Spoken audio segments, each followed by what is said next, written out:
परसों का उसका आर्टिकल भेज दीजिए। हाँ, ये देखिए एक्सप्रेस का। अभी फिर से जो है, अभी आपको ये जो मैंने आर्टिकल 257 पढ़ाया, अभी इसी का फिर से वहाँ मैंने आपको कहा था कि पहले भी कोशिश किया गया था बंगाल में, और फिर से अभी ये यही चीज कोशिश हमको चल एक रहा बार है। फिर से समझना है सर। ठीक है ना, अभी देखिए जो मुर्शिदाबाद में वायलेंस चल रहा है, तो वहाँ फोर्सेस भेजा जा रहा है, वहाँ सीआरपीएफ वगैरह भेजा गया है और भेजने की तैयारी है। ठीक है, तो आर्टिकल 255, कहाँ से सर्च किया था, वही मुर्शिदाबाद। हाँ हाँ वही उन्हीं के नाम पर है मुर्शिदाबाद। देखिए इसमें हम लोग अच्छा, देखते हैं कितना दूर पे है कलकत्ता से? कलकत्ता से दूर है,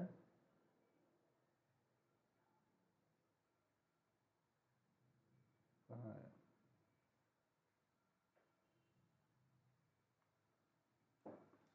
कौन सा आर्टिकल है,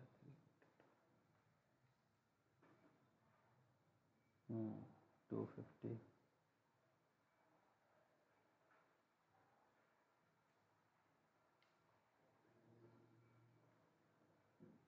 देखिए ये है आपका actually,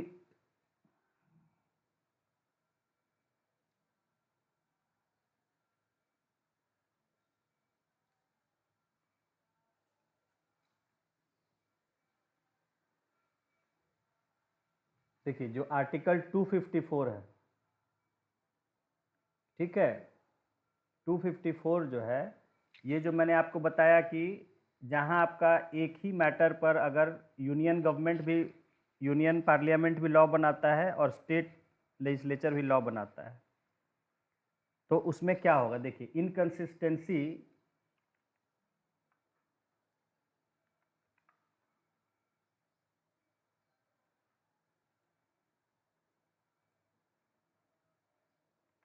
inconsistency between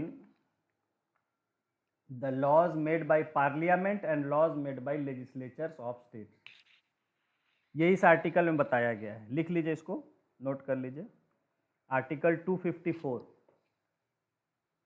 okay, article 254 जो है इंपॉर्टेंट है, यहाँ याद करना है आपको। आर्टिकल 254 ये एक्चुअली जो पार्ट है, it is between the union state relations. ये पार्ट हो जाएगा, पार्ट 11 है, पार्ट 11। 254 यहाँ काट दीजिए, नीचे लिखिएगा, पार्ट 11 है, कॉन्स्टिट्यूशन का पार्ट है, part 11, relations between union and states. देखिए यहाँ relations between union and states,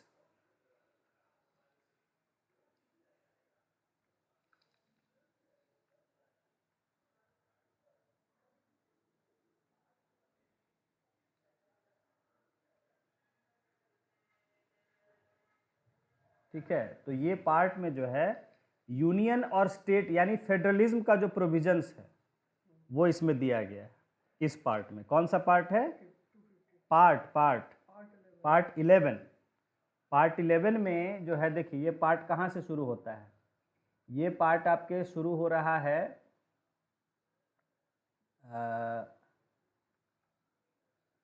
यहाँ देखिए, पार्ट 11 जो है relations between union and the states, ठीक है।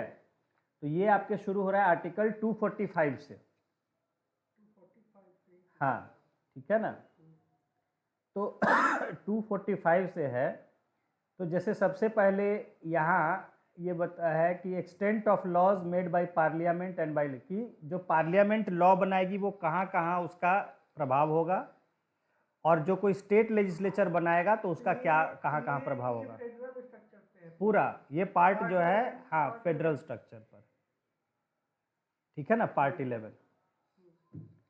तो सबसे पहले यहाँ देखिए चैप्टर 1 है इस पार्ट का, लेजिस्लेटिव रिलेशंस, जो कि लॉ बनाने से जुड़ा हुआ क्या रिलेशन होगा यूनियन पार्लियामेंट या यूनियन लेजिस्लेचर और स्टेट लेजिस्लेचर में, उसको लेके यहाँ आर्टिकल्स दिए गए हैं। सबसे पहले क्या है, लेजिस्लेटिव यानी डिस्ट्रीब्यूशन ऑफ लेजिस्लेटिव पावर्स। तो इसमें ये आर्टिकल्स है, पहला 245 extent of laws made by parliament and law and legislature of states. हाँ, तो उसके बाद तो ये पहला तो मैंने आपको बता दिया 245, ये कहता है कि अगर यूनियन लेजिस्लेचर लॉ बनाता है तो वो कहाँ कहाँ लागू होगा या कहाँ लागू नहीं होगा या क्या होगा, और अगर स्टेट लेजिस्लेचर लॉ बनाता है तो वो कहाँ लागू होगा या क्या, ये इसमें ये दिया गया है, ठीक है। उसके बाद सब 246 जो है, subject matter of laws made by parliament and by, यहाँ किन सब्जेक्ट्स पर वो लॉ बना सकते हैं, तो आपको पता है, यहाँ देखिए, यहाँ लिस्ट की बात किया है, 7th schedule, union list, concurrent list और स्टेट लिस्ट। यहाँ पर ये बताया गया है कि जो पार्लियामेंट है वो यूनियन लिस्ट पर लॉ बनाएगी, वहाँ उसको कंप्लीट अथॉरिटी, ये देखिए फर्स्ट क्लॉज में यही है कि not withstanding anything in clause 2 and 3 parliament has exclusive power. यहाँ वर्ड ध्यान रखना है, एक्सक्लूसिव मतलब सिर्फ उसी को है, दूसरे को नहीं है। यस, ओनली, सब जो है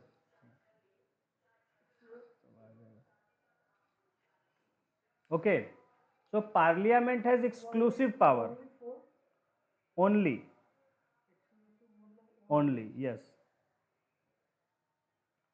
तो यहाँ जो है फर्स्ट क्लॉज में दिया है कि जो यूनियन है उसको एक्सक्लूसिव पावर है। देखिए, to make laws with respect to any of the matters enumerated in list 1 in the 7th schedule, which is in this constitution we call it union list। तो यूनियन लिस्ट पर law बनाने का exclusive power parliament को है। Second clause में इसी तरह कहा है कि parliament and subject to clause the legislature of any state have power to make list 3, जिसको कि कहा गया है concurrent list.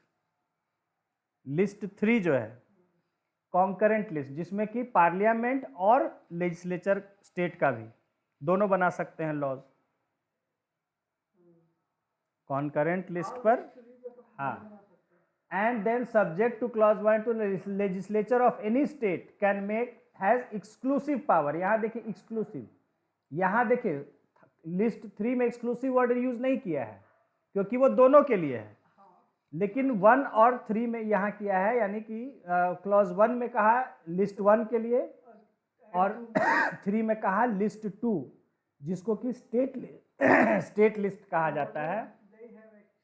Only the state legislature has, ठीक है। अब यहाँ पर क्लॉज 4 में लिखा है कि parliament has power to make laws in a state list, ठीक है। तो ये आपको मैंने बताया है कि स्टेट लिस्ट पर भी बना सकता है, उसका प्रोसीजर मैंने आपको बताया है। स्टेट लिस्ट में अगर कोई सब्जेक्ट है उस पर भी यूनियन पार्लियामेंट लॉ बना सकती है अगर वो स्टेट्स के रेजोल्यूशन के द्वारा अप्रूव होता है और फिर राज्यसभा में बिल लाया जाता है। पिछले क्लास में बताया मैंने आपको, स्टेट लिस्ट में एक्सक्लूसिव पावर है स्टेट्स को, तो लेकिन ये पहले राज्यसभा में ना बिल लाया जाएगा। नॉर्मली मैं कह रहा हूं कि नॉर्मली स्टेट लिस्ट में जो सब्जेक्ट्स हैं उन पर कौन लॉ बनाएगा? State legislature, state legislature.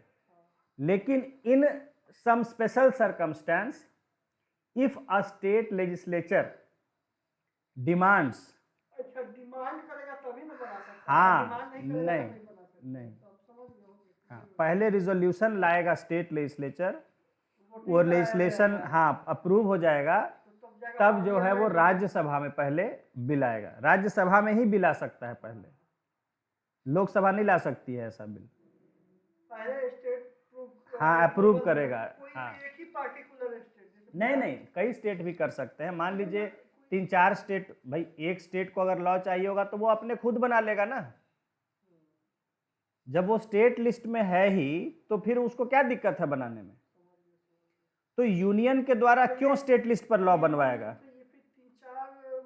हाँ, हाँ, मान लीजिए सब स्टेट अलग अलग रूल बना लॉ बना रहे हैं, वहां कॉन्फ्लिक्ट आ रहा है। कॉन्फ्लिक्ट अगर होगा कोई हाँ, स्टेट में तभी। नहीं नहीं, मैंने एक एग्जाम्पल दिया, उसमें कुछ भाई केस कुछ भी हो सकता है, मामला कुछ भी हो सकता है। मान लीजिए सब अभी कोई कॉन्फ्लिक्ट नहीं है, कोई कानून नहीं है, लेकिन सब सोच रहे हैं और लग रहा है कि हमारे यहाँ कुछ बन जाएगा, उस स्टेट में कुछ बन जाएगा, वहां कुछ बन जाएगा, फिर आपस में दिक्कत होगा, तो इसके लिए हम लोग यूनियन गवर्नमेंट से ही क्यों नहीं बनवा लें जो एक जैसा हर जगह लागू हो। अच्छा, समझ गया। समझ में आ गई बात। तो वो रीजन उसमें कुछ भी हो सकता है। मान लीजिए हो सकता है कि बिहार ने अपना लॉ बनाया हुआ है, यूपी ने अलग। अब वो दिक्कत होता है कि बिहार में अलग लॉ होगा उस चीज पर, उसी चीज पर यूपी चले जाइए तो अलग हो जाएगा, उसी चीज पर आगे बढ़ जाइए दिल्ली चले जाइए तो अलग हो जाएगा, हरियाणा अलग हो जाएगा। अच्छा है कि जैसा क्या तो है, फिर ये लोग कह सकते हैं यूनियन को कि एक ऐसा है आप एक ही लॉ बना दीजिए सब स्टेट के लिए। तो वहां वो पहले राज्यसभा में गए। हाँ, तो वो सभी स्टेट लेजिस्लेचर को उनको अप्रूव करना होगा पहले रिजोल्यूशन। तो तीनों चारों स्टेट में पहले हाँ, वोटिंग होगा ना। उसके बाद फिर वो जो है राज्यसभा में पहले बिल आएगा तो उस पर पार्लियामेंट लॉ बना सकती है।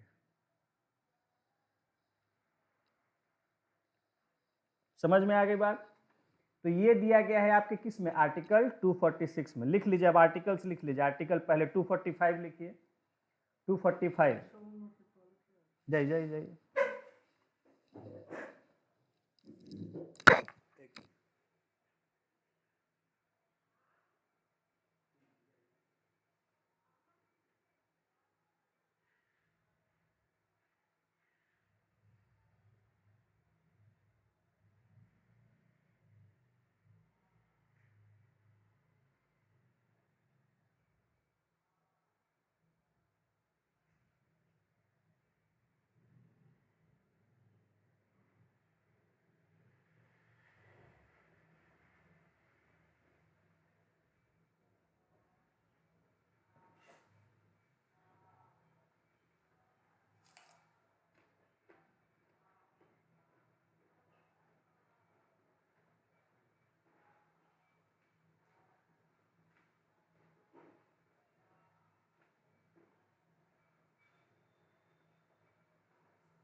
जानते हैं बैठने से और बीच में हमको दिक्कत हो गया, बैठते इसलिए हम नहीं थे। आज पता है क्या लिख रहा था इस पर, घंटों बैठ के जॉब करना दिन में 10 सिगरेट पीने के बराबर नुकसानदेह।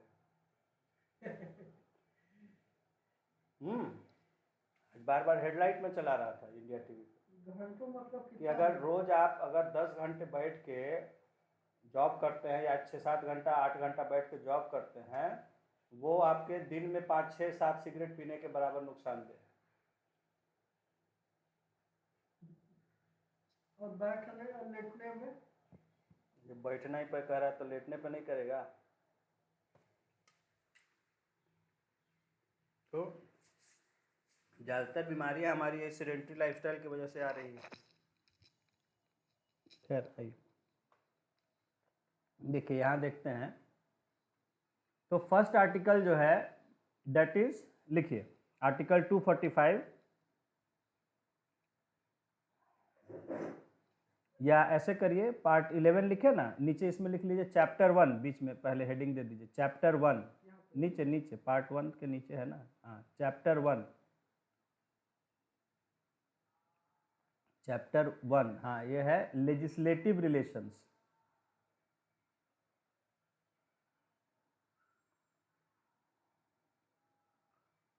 तो कॉन्स्टिट्यूशन का भूले नहीं ना है स्ट्रक्चर, कैसे पार्ट चैप्टर्स में बटा हुआ है सेक्शंस में।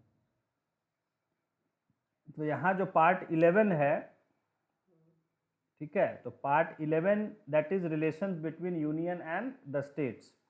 चैप्टर 1 है इसमें लेजिस्लेटिव रिलेशंस, यानी relations making related to making laws.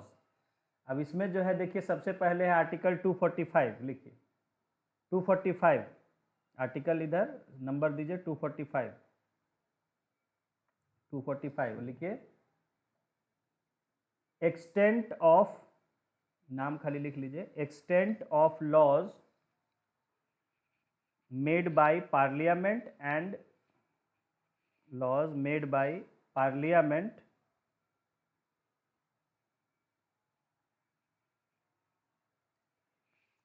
and legislatures of states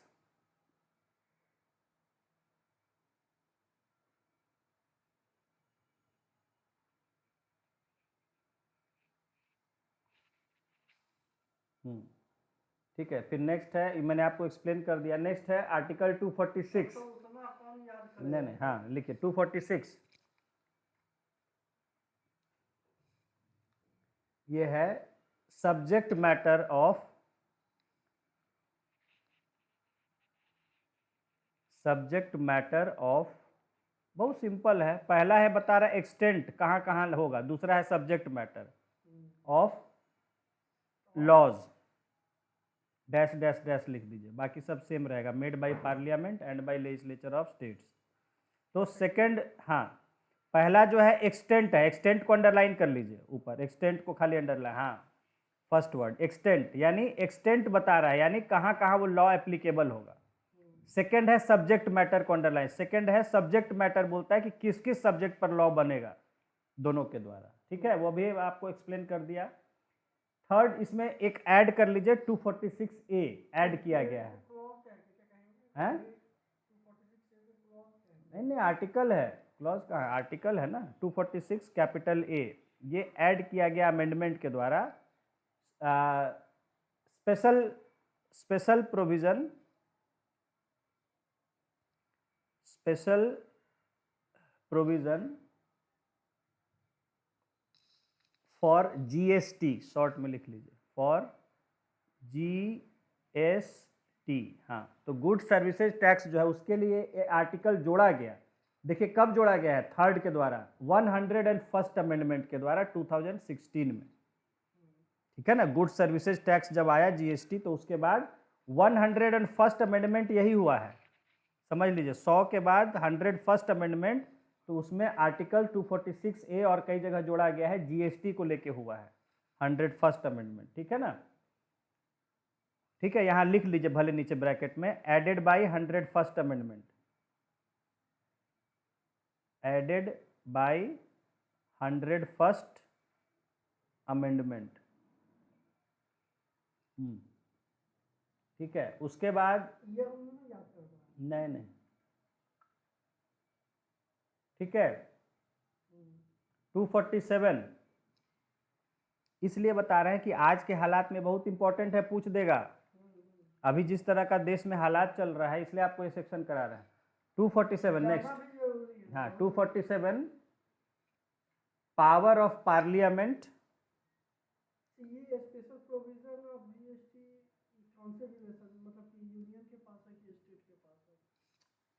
parliament है इसमें, पार्लियामेंट देखिए, parliament has exclusive power, to make laws with respect to goods and services tax. Bracket में लिख दीजिए वहां पार्लियामेंट। पार्लियामेंट के पास है, जीएसटी को लेके कोई भी लॉ बनाएगा वो पार्लियामेंट बनाएगा।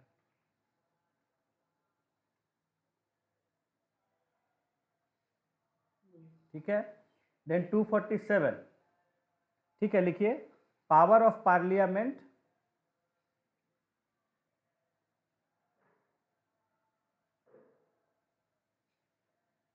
To set up additional courts. कोई नया तरह का कोर्ट बनाने का ज़रूरत पड़े किसी भी तरह के एडमिनिस्ट्रेशन के लिए, तो उसके लिए पार्लियामेंट जो है बना सकता है। कोर्ट या फिर ट्राइब्यूनल? कोर्ट्स, कोर्ट्स, ट्राइब्यूनल, हाँ, courts for subjects in union list. यहाँ ध्यान रखना है कि यूनियन लिस्ट में जो सब्जेक्ट है, subjects in union list, union matters पर ही, स्टेट मैटर्स पर वो कोर्ट थोड़े बनाएगा। मान लीजिए ये जो यूनियन गवर्नमेंट के अंडर में आता है, ऐसे मामलों पर, मान लीजिए जीएसटी की बात है, जीएसटी के लिए कोई स्पेशल कोर्ट बनाना है, ठीक है, कि जहाँ जीएसटी के मामले देखे जाए, तो वो बना सकता है। तो ये हो गया 247। नेक्स्ट है 248, हो गया, लिखिए लिखिए। ये जो मान लीजिए कि कोई मर्डर करता है, वो कौन से कोर्ट में देखा जाता है? अरे मर्डर क्राइम है, क्राइम है, क्रिमिनल, कहीं भी आप कोर्ट जहाँ क्रिमिनल केस होता है वहाँ आप कर सकते हैं वो, चाहे आप अपने नज़दीकी लोकल कोर्ट में जाइए, डिस्ट्रिक्ट कोर्ट में जहाँ जाना है। डिस्ट्रिक्ट कोर्ट में भी क्राइम? हाँ हाँ, डिस्ट्रिक्ट कोर्ट भी पावर, सेशंस कोर्ट होता है एक्चुअली, उसको बोलते हैं क्राइम। डिस्ट्रिक्ट लेवल पर जो क्राइम वाला जहाँ होता है उसको सेशंस कोर्ट कहते हैं। स्पेशल नहीं है, डिस्ट्रिक्ट कोर्ट जो कहते हैं जनरली हम लोग वर्ड, उसमें सिविल मैटर्स होता है, और क्रिमिनल मैटर्स जो है वो सेशंस कोर्ट में होता है। हाँ, 47 हो गया। 248, 248 है रेसिड्यूअरी पावर्स। आपको अभी बताए थे लास्ट लेक्चर में, रेसिड्यूअरी पावर्स, RESIDUARY, रेसिड्यूअरी पावर्स। पेपर देखें क्या करंट, रेसिड्यूअरी पावर्स लिखिए, रेसिड्यूअरी पावर्स ऑफ पार्लियामेंट।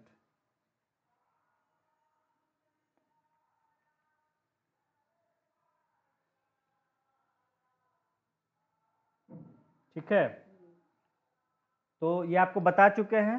रेसिड्यूअरी पावर क्या बताए थे, रिवाइज नहीं किए। रेसिड्यूअरी मतलब बचा हुआ, जो ऐसा मैटर्स जो किसी सब्जेक्ट में, किसी लिस्ट में नहीं है, उन पर,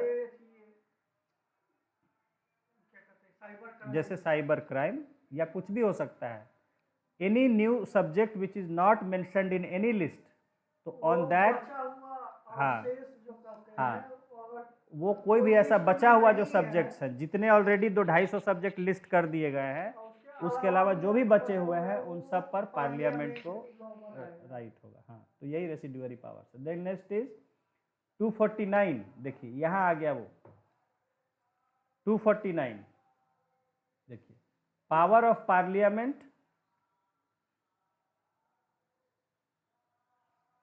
power of parliament to make law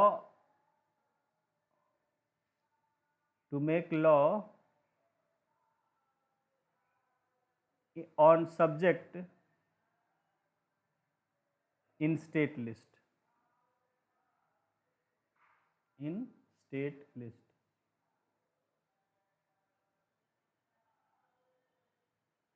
ठीक है, तो बताए आपको अभी कि स्टेट लिस्ट में सब्जेक्ट कोई है, उस पर अगर नेशनल इंटरेस्ट में या राज्यों के द्वारा मांगा जाता है तो वो लॉ बना सकता है। ये आर्टिकल 249 में स्पेशली, और यहाँ देखिए goods and services tax specially यहाँ मेंशन किया हुआ है कि गुड्स एंड सर्विसेज टैक्स या और कोई भी मसला जो स्टेट लिस्ट में है उस पर लॉ बना सकता है। ठीक है, यहाँ देखिए क्या प्रोसीजर दिया है, देखिए notwithstanding anything in the foregoing provisions of this chapter, मतलब इससे पहले इस चैप्टर में जो भी कहा गया, if the council of states has declared by resolution supported by not less than 2/3 of the members present and voting, 2/3 majority से अगर house of council of states ने ये कर दिया है, डिक्लेयर कर दिया है that it is necessary or expedient in national interest that parliament should make laws with respect to goods and services tax or any matter in the state list, it shall be lawful for parliament to make laws for whole or any part of the territory of India with respect to that matter while resolution remains in force. और यहाँ देखिए, a resolution passed under clause 1 shall remain in force for such period not exceeding 1 year as may be specified therein, provided that if and so often as a resolution approving the continuance in force is passed in the manner continue in force for further period, जो भी है तो वो मतलब उसका detail में procedure दिया है कैसे कैसे कितना समय के लिए होगा। खैर मतलब स्टेट लिस्ट पर अगर लॉ बनाना है तो उसके लिए आर्टिकल किस में कहा गया है, 249 में। देन 250 लिखिए, 250, अब यहाँ क्या है, वही चीज है 249, लेकिन यहाँ इमरजेंसी के हालात में है। अगर इमरजेंसी लगी हुई है और उस समय पार्लियामेंट स्टेट लिस्ट पर कोई कानून बनाना चाहता है तो उसमें स्टेट से अप्रूवल लेना पड़ेगा। हाँ देखिए क्या लिखता है, तो वही है पावर ऑफ पार्लियामेंट, लिखिए 250, power of parliament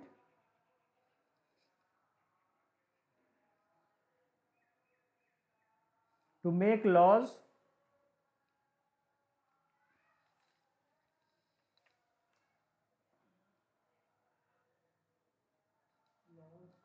on matter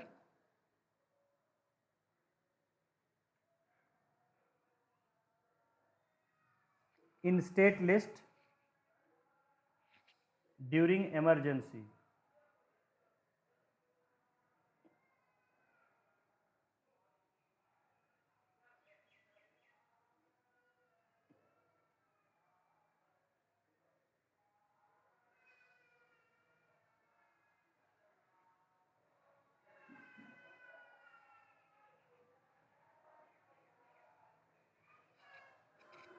ठीक है, ड्यूरिंग इमरजेंसी, तो यहाँ लिखा है notwithstanding anything in this chapter parliament shall while a proclamation of emergency is in operation have power to make laws for whole or any part of territory with respect to goods and services tax or any matter enumerated in the state list। तो यहाँ clear कर दे दिया गया है, ठीक है, कि जब प्रोक्लेमेशन है इमरजेंसी का तो डायरेक्टली उसको पावर है, किसी से उसको पूछने की ज़रूरत नहीं है, किसी से रिजोल्यूशन की ज़रूरत नहीं है, ठीक है ना, वहाँ पर डायरेक्टली पार्लियामेंट कर सकेगा। और वहाँ राज्यसभा का भी कोई ये नहीं है, वहाँ राज्यसभा में भी लाना जरूरी नहीं है बिल को, ठीक है ना, जब इमरजेंसी है। तो इमरजेंसी ऐसा बीजेपी नहीं ना करेगा, ठीक है, जिस चीज़ का खुद वो किया वो कैसे करेगा, उसको चाहता तो होगा ही, लेकिन खैर। तो 250 आपने देख लिया क्या है। Next is 251। इमरजेंसी लगता है तो कोई सिटी में भी लगा सकता है, कहीं भी किसी कॉलोनी में भी लग सकता है, किसी पार्ट ऑफ इंडिया है। एप्सपा अलग चीज है, वो अलग चीज है। एप्सपा जो है उसमें इमरजेंसी नहीं है, एप्सपा में क्या है, armed forces special power act, वहाँ इमरजेंसी नहीं लगती है, वहाँ सब कुछ वैसे चल रहा होता है, सरकार चल रही होती है जैसे वहाँ की चल रही है। एप्सपा सिर्फ आर्म्ड फोर्सेस को स्पेशल पावर्स दे दिया जाता है वहाँ के लॉ एंड ऑर्डर को कंट्रोल करने के लिए। सरकार वहाँ जस की तस रहेगी, लेजिस्लेचर वहाँ जैसे वैसे काम करेगा। हाँ, इमरजेंसी में जो है वो आपका प्रेसिडेंट्स रूल हो जाता है। प्रेसिडेंट्स रूल ही नहीं समझिए, इमरजेंसी प्रेसिडेंट रूल ही नहीं है, प्रेसिडेंट रूल तो अलग चीज है। ये फिर गलत कंसेप्ट है, कहाँ से सुन लिए, इमरजेंसी प्रेसिडेंट रूल नहीं होता है। प्रेसिडेंट रूल तो एक जनरल है कि वहाँ सरकार नहीं बन पा रही है तो वो प्रेसिडेंट थ्रू अपना गवर्नर चलाते हैं, that is a different issue. Emergency में सारे राइट्स सस्पेंड हो जाते हैं, लगता है जैसे कि युद्ध की स्थिति आ गई है, सिविल राइट्स बहुत सारे कम हो जाते हैं, लॉज चेंज हो जाते हैं, वो सस्पेंड, वो अलग है बिल्कुल हालात। That is a emergency situation, इसलिए नाम ही है इमरजेंसी। इमरजेंसी में फंडामेंटल राइट्स का कोई वैल्यू नहीं। फंडामेंटल राइट्स कई सारे सस्पेंड हो जाते हैं कुछ को छोड़ के, और उसमें आप कोर्ट भी नहीं जा सकते हैं। तो इमरजेंसी में रूल कौन करता है? प्रेसिडेंट ही करते हैं, मतलब प्रेसिडेंट नहीं करता है, प्रेसिडेंट के माध्यम से वो ठीक है, मैंने कहने को तो प्राइम मिनिस्टर अगर है या काउंसिल ऑफ मिनिस्टर जो है वही करता है। ऐसे कहा तो जाता है प्रेसिडेंट। हाँ, लेकिन प्रेसिडेंट के ही नाम पर होता है कि यूनिटरी स्टेट हो जाता है उस समय, वहाँ पर जो है वो वहाँ का लेजिस्लेचर वगैरह सब कोई काम नहीं रहता है उसका। यहाँ का ये लेजिस्लेटिव का कोई वैल्यू नहीं, पूरे इंडिया में अगर आ जाए, पूरा इंडिया का विधानसभा विधान परिषद कुछ नहीं मतलब रह जाएगा। तो केवल केंद्र सरकार हाँ। से ही पावर। ठीक है, खैर आइए अब नेक्स्ट है 251 रिपग्नेंट। रिपग्नेंसी, रिपग्नेंसी और रिपग्नेंट होता है कि जहां वो उसका खिलाफत करना, विरोध करना। हाँ, विरोध, उसके लिए स्पेशल लीगल वर्ड है चूंकि, ठीक है ना, तो लीगल वर्ड में उसको रिपग्नेंट कहते हैं या रिपग्नेंसी कहते हैं। रिपग्नेंट टू मतलब इन वायलेशन ऑफ, उसका मतलब है इन वायलेशन ऑफ, या मतलब स्पेशल एक वर्ड है, उसका मतलब है कि उससे अलग है। अब जैसे कह रहा है कि जहां, अभी आप अगले आर्टिकल में पहले क्यों घुस गए, पहले ही वर्ड, अच्छा चलिए, ये तो अभी बताने ही वाले थे, वो इनकंसिस्टेंसी लिख ही दिया ना उसको, वही वर्ड को खाली वो टेक्निकल में वहां लिखा कि जहां अलग है, उसके खिलाफ है, कुछ अलग है, एक यूनियन लॉ कुछ बोल रहा है, स्टेट लॉ कुछ बोल रहा है, मतलब कि अलगाव, डिफरेंस या कॉन्ट्राडिक्शन, वायलेशन, मतलब जो लिखिए मतलब समझाने के लिए। डिफरेंस, हाँ, डिफरेंट, सिंपल आप डिफरेंट लिख लीजिए, बस। कॉन्ट्राडिक्शन भी लिख सकते हैं, कॉन्ट्रैरी लिख लीजिए, बल्कि कॉन्ट्राडिक्शन तो थोड़ा अलग हो गया, मतलब तो हाँ, कोई कॉन्ट्राडिक्शन होता है जब हम बोलते हैं, कॉन्ट्राडिक्शन मतलब कॉन्ट्रा मीन्स उल्टा, डिक्शन मीन्स बोली। हाँ, यहाँ कॉन्ट्रैरी, सीधा कॉन्ट्रैरी मतलब अपोज्ड। ठीक है, तो यहाँ कहता है 251 में बता रहा था कि inconsistency between the laws made by parliament and the legislature of states, कि अगर कोई लॉ है जिस पर कोई ऐसा सब्जेक्ट है जिस पर पार्लियामेंट भी लॉ बनाया है, कॉन्करेंट लिस्ट में है, और स्टेट लेजिस्लेचर भी बनाया, और वहाँ जो है दोनों में अगर कुछ डिफरेंस आ रहा है या एक दूसरे के खिलाफ जा रहा है, काट रहा है एक दूसरे को, तो वहाँ पर मैंने बताया आपको कि वहाँ यूनियन का जितना होगा वो उतना डोमिनेट करेगा। नाम क्यों आता है कि वो इमरजेंसी लगाया था? नाम तो आना चाहिए प्रेसिडेंट का, ना कि प्रेसिडेंट लगाया इमरजेंसी। प्रेसिडेंट का जान रहा है कि आदमी वही लगवाई तो वही ना थी। प्रेसिडेंट क्या है? प्रेसिडेंट तो मोहरा है, और रूल भी वही कर, और प्रेसिडेंट का नाम इसलिए नहीं आ सकता है कि उन्होंने ही अमेंडमेंट करके बाइंड कर दिया था प्रेसिडेंट को कि भाई जैसा काउंसिल ऑफ मिनिस्टर कहेगा वही आपको करना है। उससे पहले नहीं था, पढ़ा ना आपने, 42nd अमेंडमेंट में किया गया कि उसको बाइंड कर दिया गया कि जैसा आपको काउंसिल ऑफ मिनिस्टर कहेंगे वैसा ही करना होगा आपको, तो इसीलिए उनका नाम आता है। देखिए, इसलिए आता है, वो तो पॉलिटिक्स है, राजनीति है। राजनीति तो यही है कि भड़काओ और अपना वोट ले लो। तो वो इमरजेंसी उन्होंने क्यों लगाई ये नहीं समझाता है लोग कि क्यों लगाई। इमरजेंसी लगा दी, लोगों को तकलीफ हो गई क्योंकि कड़े नियम कानून हो गए थे, सिविल लिबर्टीज चली गई थी, जो आज़ादी से इतना हर कुछ दंगा फसाद कर सकते हैं वो चला गया था। भाई देखिए, किसी, यहाँ यही समझने की बात है, मैं थोड़ा सा यहाँ पॉलिटिकल हो जा रहा हूँ, कि किसी ढंग के आदमी को कोई दिक्कत नहीं हुआ था, सही आदमी को कोई परेशानी नहीं हुआ था। सही आदमी को क्या परेशानी था? हाँ, दंगा फसाद करने वाले को परेशानी था कि जो दंगा फसाद करना चाह रहे थे उनको पुलिस तुरंत जेल में डाल दे रही थी, जो अननेसेसरी नारेबाजी करना चाह रहे थे, अननेसेसरी पॉलिटिकल माहौल बिगाड़ना चाह रहे थे, उनको पुलिस बढ़िया से कूट रही थी, उनको परेशानी थी। भाई आम आदमी जिसको क्या दिक्कत है, कोई दिक्कत नहीं था उसको, समझ रहे हैं। तो सही आदमी को कोई दिक्कत नहीं था उसमें। जो पॉलिटिक्स कर रहे थे, जो सरकार गड़बड़ाना चाह रहे थे, देश में उत्पात मचाना चाह रहे थे, उनको डंडे लगा रही थी पुलिस और फौज। है तो इमरजेंसी कोई वे नहीं था, इमरजेंसी देश को बचाने, ये तो यही मैं कह रहा हूं ना कि ऐसा मानस में लोगों के मन में फैला दिया है कि इमरजेंसी, अरे इमरजेंसी ऑपरेशन होता है किस लिए आदमी का? ऑपरेशन आदमी की जान बचाने के लिए ना होता है कि आदमी की जान लेने के लिए होता है। तो कोई कहेगा कि ऑपरेशन कर दिया, अरे भाई आप पैसा दे के उतना उसका मिन्नत किए तब वो ऑपरेशन किया आपका, आपकी जान बचाने के लिए डॉक्टर। तो उसी तरह देश का जान बचाने के लिए इमरजेंसी लगाया जाता है। उन्होंने जब देखा कि खालिस्तान सब देश को अनस्टेबलाइज करने के मूड में है, कहीं कोई स्टेट अलग होने का मांग कर रहा है, कहीं कोई जो है सरकार गिराने के मूड में है, इसलिए इमरजेंसी लगाया गया। अरे ये सब हाँ, सबका अपना अपना वो है, क्या कहें, धंधा है सबका। हाँ खैर उसको क्या देखिएगा, दो दिखाएगा आपको उल्टा पुल्टा खाली। हाँ वह तो क्या दिखाएगा।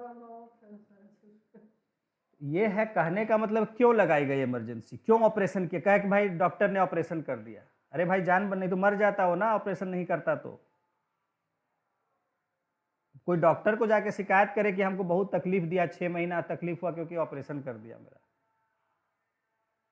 तो उसी तरह जब देश डेमोक्रेसी बीमार हो जाता है, उसके इमरजेंसी प्रोविजंस आखिर रखे क्यों गए संविधान में?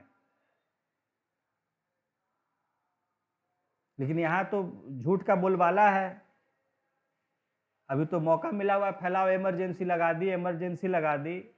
हाँ ठीक है, थोड़ा सा वो उनका डेमोक्रेटिक कह सकते हैं कि आइडियल रूप में नहीं था तरीका, आदर्श रूप में नहीं था, हालात तो वैसा ही था, और कुछ सुन नहीं रहा था तो क्या करती। जयप्रकाश नारायण को भी कई बार समझा के थक गई कि मत कीजिए मत कीजिए, तो सब अपना, सबके माथा पर चढ़ा हुआ था कि अब हम ही क्यों ना, भाई इंदिरा ही क्यों खाली नाम बटोरे, हम लोग भी तो कुछ ना कुछ करें। जो शांत पड़े हुए थे, जिनको कोई पूछने वाला नहीं था, तो लोग अपना हुड़दंग करना शुरू कर दिए, मन नहीं लग रहा था तो बेचारी क्या करती, इमरजेंसी लगाना पड़ा उनको। भाई जब नॉर्मल कानून से लोग मान ही नहीं रहे थे, ठीक है ना। तो इमरजेंसी, चलिए दुनिया में झूठ का प्रचार है, आदमी की समझ है, आपको क्या समझना है आप समझिए, ठीक है ना। हर आदमी का अपना अपना है, ईश्वर ने दिया है, अपना समझो भाई, जो समझना, जैसा करोगे वैसा पाओगे, सीधी बात है। इसलिए फ्री कर दिया ईश्वर ने, जो समझना है समझो, वैसा जो करना है कर्म करो, और जैसा करोगे वैसा पाओगे, ठीक है। तो क्यों लगाया गया, खैर चलिए यहाँ हम लोग आ रहे थे कि इनकंसिस्टेंसी हमने देखा 251, देन 252 लिखे क्यों नहीं, 251 इज इनकंसिस्टेंसी। हाँ ये भी कर, थोड़ा डाइवर्सन अब कम कीजिए, हम लोग सब्जेक्ट मैटर से बहुत डाइवर्स कर जाते, नॉलेज होता है, बात सही है, ये भी तो हम इसलिए बोले कि वो भी हम सोच रहे थे इस बात को कि भाई डाइवर्सन होता है, लेकिन हाँ लेकिन ये है कि भाई नॉलेज भी तो जरूरी है, वो भी तो अब हम ही से होना है। देखिए इनकंसिस्टेंसी, सिलेबस भी कंप्लीट करना है, बिटवीन लॉज, वही बात है, क्यूरियोसिटी तो नेचुरल है, वो भी एक एजुकेशन का ही पार्ट है कि भाई सवाल आता है मन में तो उसका भी तो जवाब होना चाहिए, नहीं तो टीचर का मतलब क्या है। हाँ, between laws made by parliament, नहीं यहाँ तो हम इतना करते हैं, दिल्ली में टीचर्स बिल्कुल नहीं अलाउ करते हैं, क्वेश्चन दम नहीं पूछना है, बैठे चुपचाप अपना सुनिए और लेक्चर और जाइए। क्या है कि शेड्यूल, नहीं तो शेड्यूल क्योंकि नहीं ना पूरा होता है, वो तो वहाँ अब जिसका इतना टाइट शेड्यूल होता है कि डेली का दिया हुआ है, और वो क्वेश्चन अलाउ करने लगेगा, एक एक बैच में 150 200 लड़का रहेगा, कुछ भी सवाल पूछ दिया तो पता चलेगा कि ऐसे ही टाइम पार हो जाएगा, ठीक है ना। तो इसलिए वो ज़रूरी होता है, बहुत कम वो क्वेश्चन अलाउ करते हैं। हाँ, between laws made by parliament and the state legislature yes, parliament and state legislature.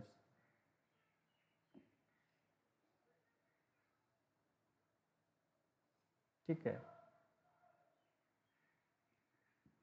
अब इसी में आगे है 252।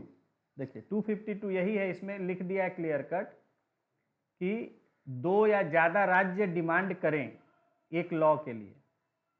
वही हाँ वही चीज़ है, खाली लिखिए power of parliament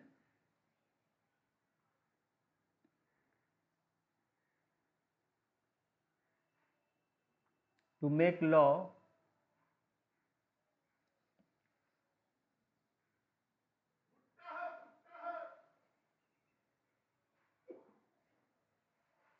for 2 or more states, laws or law law law for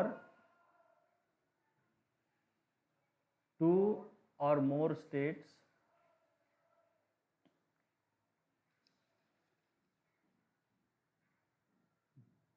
ठीक है, यहाँ अंडरलाइन कर लीजिए 2 और मोर स्टेट्स को। इससे ऊपर इनकंसिस्टेंसी को अंडरलाइन कर लीजिए। हाँ उससे हाँ उससे ऊपर हाँ इमरजेंसी, स्टेट लिस्ट और इमरजेंसी कर लीजिए, स्टेट लिस्ट इमरजेंसी। हाँ उससे पहले रेसिड्यूअरी पावर्स को कर लीजिए अंडरलाइन। रेसिड्यूअरी पावर्स है 248 में। 247 में है एडिशनल कोर्ट्स, एडिशनल कोर्ट्स को अंडरलाइन, वहाँ कीवर्ड है आपका एडिशनल कोर्ट सेटअप करने का पावर है उसमें। ठीक है ना, हो गया वहाँ, हाँ ठीक है। तो ये देख रहे हैं कि हम लोग वही चीज़ें हैं, खाली उसको अलग अलग तरह से आर्टिकल्स में लिख दिया गया है। मैंने आपको एक्सप्लेन कर दिया है, लिखा हुआ है कि if the house of legislatures resolution pass करते हैं, ठीक है ना, तो हाँ वोटिंग करके बोलेंगे हाँ कि ये पास करो तो पहले राज्यसभा में जाएगा, हाँ तब लोकसभा में आएगा। देन 253 हाँ 253 देखिए सब अभी चर्चा में आ रहा है, ठीक है ना। तो आपको जब ये पता रहेगा कि आर्टिकल में क्या है तो आप उसको समझ सकते हैं, या आप खुद, कई पेपर में तो देता नहीं है, या हम लोग तो खैर सबसे स्टैंडर्ड पेपर लेते हैं तो इसमें मेंशन किया रहता है आर्टिकल्स, बहुत जगह डायरेक्टली लिख देता है कि ऐसा ऐसा, तो आप सही एशियन एज में भी इस तरह से नहीं आता होगा। एशियन एज बड़ा अलग एशियन, रहता है। हाँ उसमें भी रहता है लेकिन इतना इस तरह से इस नहीं तरह रहता से है। डिटेल कहाँ से देगा हाँ वो, काम चलाना जैसे 253 अक्सर आजकल रहता है, तो 253 क्या है कि अगर कोई इंटरनेशनल एग्रीमेंट किया है देश ने, उसको उसको एग्रीमेंट को वो फुलफिल करने के लिए कोई लॉ बनाती है, समझ गए, तो वो है, और उसको कोई कोर्ट जो है वो उसमें चैलेंज नहीं कर सकते हैं। देखिए तो ये है, लिखिए 253 लेजिस्लेशन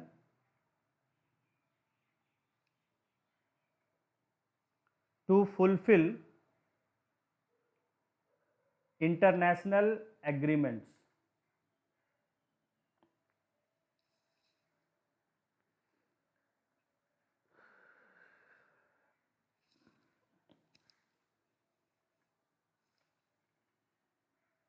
तो अगर कोई इंटरनेशनल एग्रीमेंट किया है, जैसे मैंने आपको बताया था कुछ समय पहले कि लेबर लॉज को मॉडिफाई किया गया, अभी फार्म लॉ को मॉडिफाई किया गया है, जिसको लेके किसानों ने इतना अभी आंदोलन किया, कई साल, 1.5-2 साल से ज़्यादा। उसके बाद उससे पहले मजदूरों ने किया था आंदोलन, तो वो इसीलिए किए गए थे क्योंकि वहाँ हमने WTO में कुछ कमिटमेंट्स किए थे सरकार ने। ये बातें नहीं कहता है टीवी चैनल पर, पब्लिक में कोई कहेगा तो लोग खिलाफ हो जाएंगे, ठीक है ना। तो किसानों का इसीलिए इतना समय तक विरोध हम लोग बर्दाश्त किए, हम लोग, सरकार कुछ नहीं कर पा रही थी क्योंकि किसानों का अपना जगह एक ठीक है, जायज़ था बात, लेकिन चूंकि वो WTO में वर्ल्ड एग्रीमेंट किए थे वर्ल्ड लेवल पर, तो उसको पूरा करने के लिए लॉ करना जरूरी था, इसके लिए इन्होंने किया। वैसे ही फार्म लॉ, लेबर लॉ को लेके वैसे ही जो है किया था। तो 253 होता है, ध्यान रखिएगा कि कोई इंटरनेशनल एग्रीमेंट अगर कहीं किया है सर, उसको पूरा करने के लिए कोई लॉ बनाना है तो वो बना सकती है पार्लियामेंट। कोर्ट में जा सकते हैं, ठीक है, जा सकते हैं कोर्ट में, लेकिन उसमें बात है कि किस ग्राउंड पर कोर्ट जाइएगा, ठीक है ना। चलिए खैर छोड़िए उसको। 254 है। ये पार्लियामेंट, हाँ, यहाँ लिख लीजिए, इंटरनेशनल एग्रीमेंट को अंडरलाइन कर दीजिए। पार्लियामेंट ये सब हाँ हाँ पार्लियामेंट हाँ, का ही है। पार्लियामेंट का है, इंटरनेशनल एग्रीमेंट। नेक्स्ट है 254।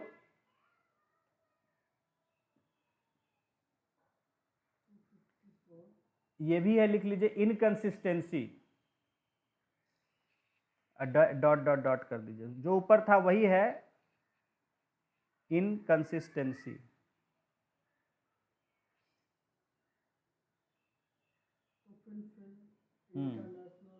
नहीं नहीं नहीं नहीं, ओहो, वो नहीं, इनकंसिस्टेंसी का ऊपर था ना 251, ये वैसे ही रहेगा, ब्रैकेट में लिख दीजिए,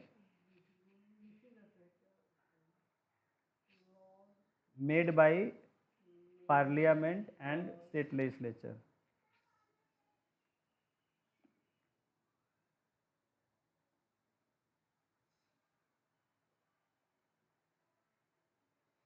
ये देखिए, ये क्या है, ये इससे पहले जो हमने लिखा था 251, वो कॉन्करेंट लिस्ट के लिए था, समझिए। 251 जो इनकंसिस्टेंसी था दोनों के लॉ में, वो कॉन्करेंट लिस्ट के लिए था, और ये जो है रेसिड्यूअरी के लिए है, कि मैंने मान लीजिए साइबर क्राइम आज है, और साइबर क्राइम को लेके पार्लियामेंट भी लॉ बनाती है, और मान लीजिए स्टेट भी लॉ बनाती है, मान लीजिए नहीं आता है, लेकिन मान लीजिए ऐसा कोई मैटर है जो कॉन्करेंट को छोड़ के किसी तरह का है, जिस पर बनाती है स्टेट लिस्ट भी, या कोई आगे मॉडिफिकेशन हो जाता है, ठीक है, कि उसको स्टेट बनाता है, मतलब देखिए बनाने का बहुत तरीका है, उसमें हम अभी नहीं पढ़ेंगे। कहने का मतलब है कि कोई भी ऐसा लॉ जो है जो बनाता है, स्टेट गवर्नमेंट भी बनाया है और यूनियन गवर्नमेंट भी उस पर, यूनियन पार्लियामेंट भी बना सकता है, और उसमें अगर इनकंसिस्टेंसी है तो वहां भी यूनियन का जो है वो हावी होगा लॉ। यूनियन का तो हावी होना ही है, हाँ, पे भी होना ठीक है ना, तो ये भी वही है, खाली उसी। 251 का कॉन्करेंट, हाँ, 251 जो है स्पेशली कॉन्करेंट लिस्ट के लिए है। यहाँ देखिए सब क्या है, खाली ये सब टेक्निकल अलग अलग प्रोसीजर के लिए, जैसे यहाँ भी देखिए कॉन्करेंट मेंशन किया है, यहाँ देखिए कॉन्करेंट लिस्ट मेंशन किया है यहाँ भी दूसरे क्लॉज में, लेकिन यहाँ लिखा है कि मान लीजिए ऐसा है जो लॉज मेड बाय लेजिस्लेचर जिसको कि रिजर्व कर लिया है प्रेसिडेंट के कंसिडरेशन के लिए, ठीक है, और उसको वहाँ प्रेसिडेंट ने असेंट दे दिया है, ठीक है, तब भी वहाँ यूनियन का ही लॉ जो है हावी होगा। खाली टेक्निकल अलग अलग चीज है इसमें, लीगल, उसमें हमें नहीं पढ़ना है। 254 जो है वो किसी भी सब्जेक्ट के लिए है, जनरल, वो कॉन्करेंट लिस्ट है या जो भी कहीं भी है। 251 तो कॉन्करेंट, हाँ, 254 एवरीथिंग, कहीं के लिए भी है। ये भी कॉन्करेंट में आ जाएगा ना,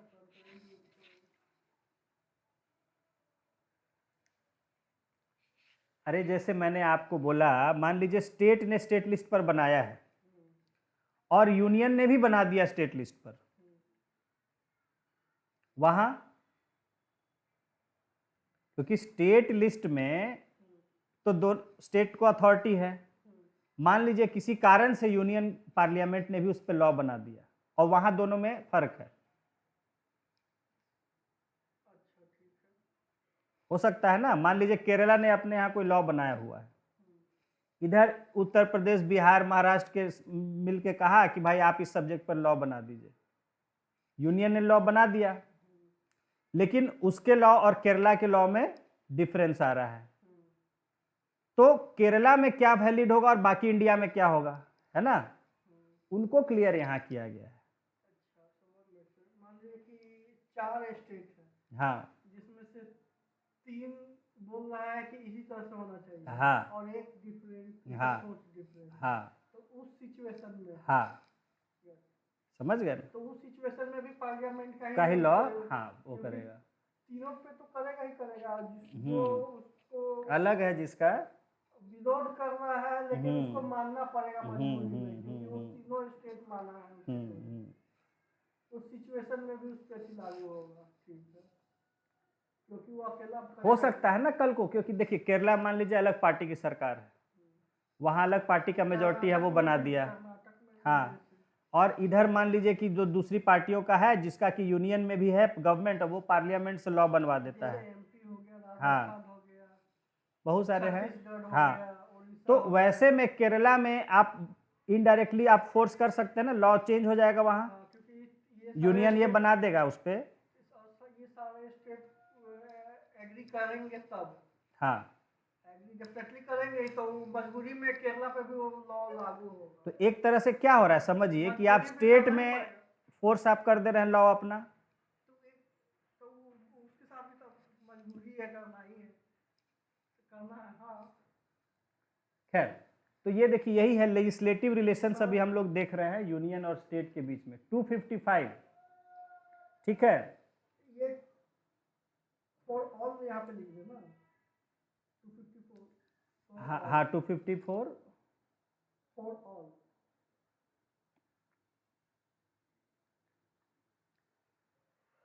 255 छोड़ देते हैं, कोई जरूरी नहीं है।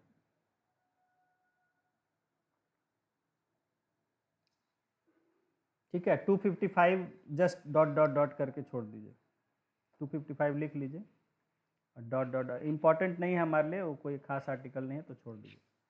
अब नेक्स्ट पेज पर आ जाइए, छोड़ दीजिए इसको, फ्रेश पेज पर आइए, चैप्टर 2 शुरू हो रहा है।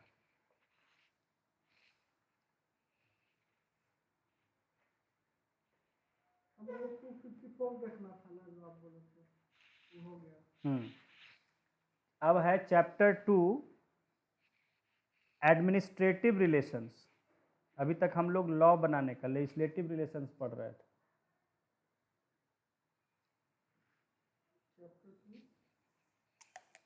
एडमिनिस्ट्रेटिव रिलेशंस,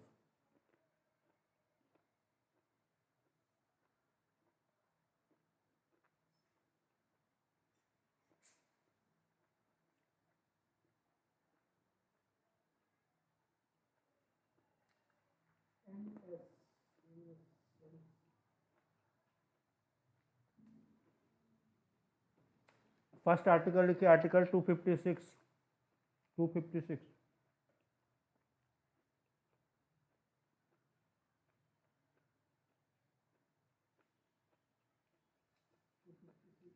लिखिए, ओब्लिगेशन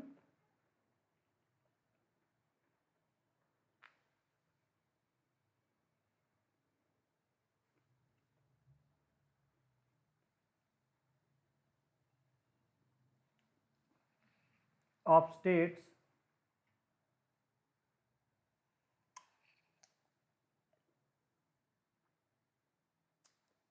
एंड यूनियन।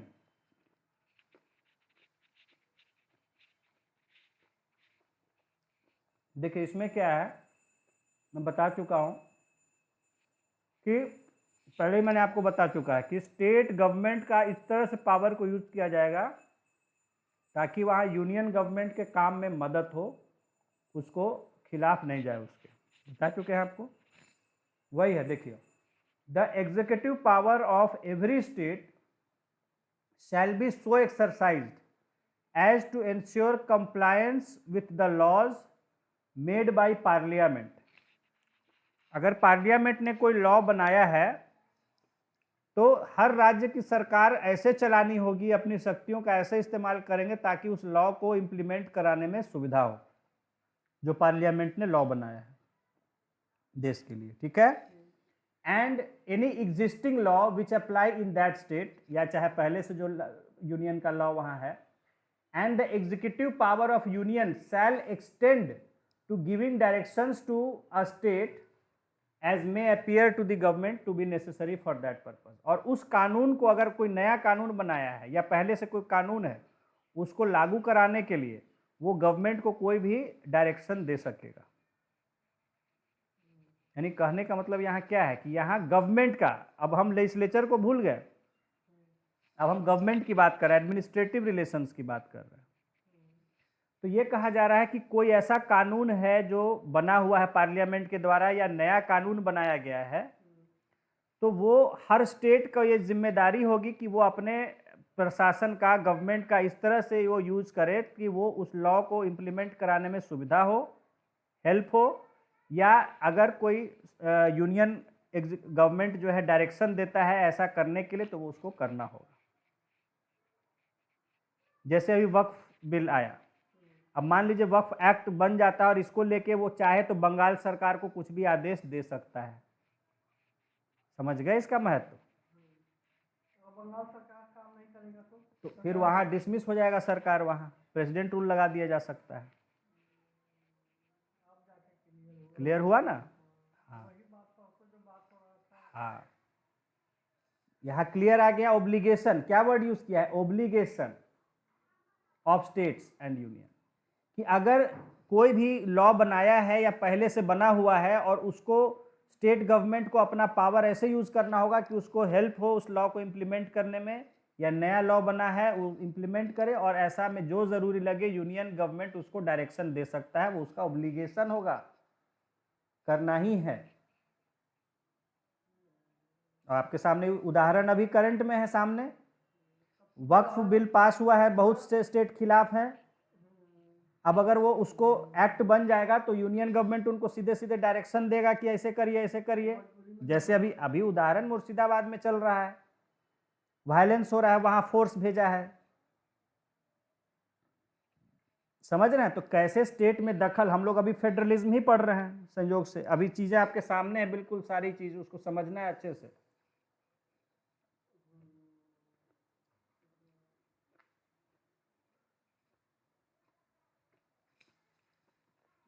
क्लियर हो गया? नेक्स्ट है 257, उसको मानना, आदेश पूरा करना। कंप्लाई, कंप्लाई से बना है।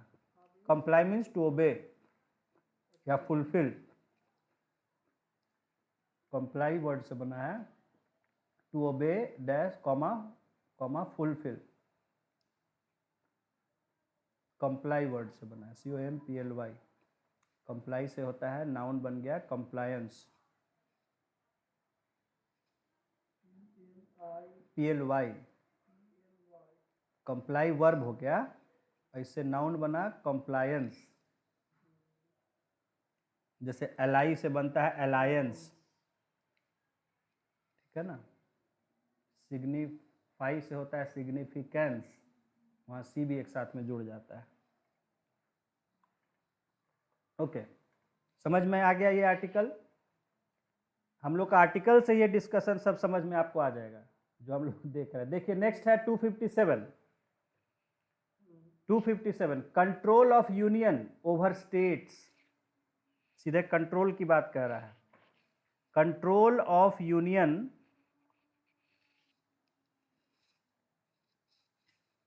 Over states. ये बहुत बड़ा डाउट क्लियर हो गया सर यार।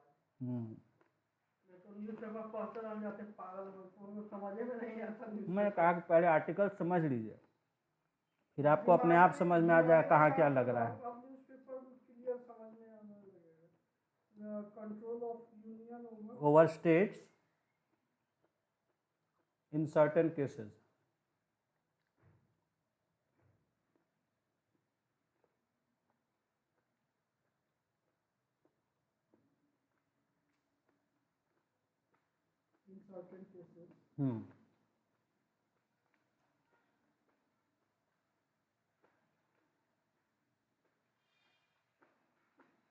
देखिए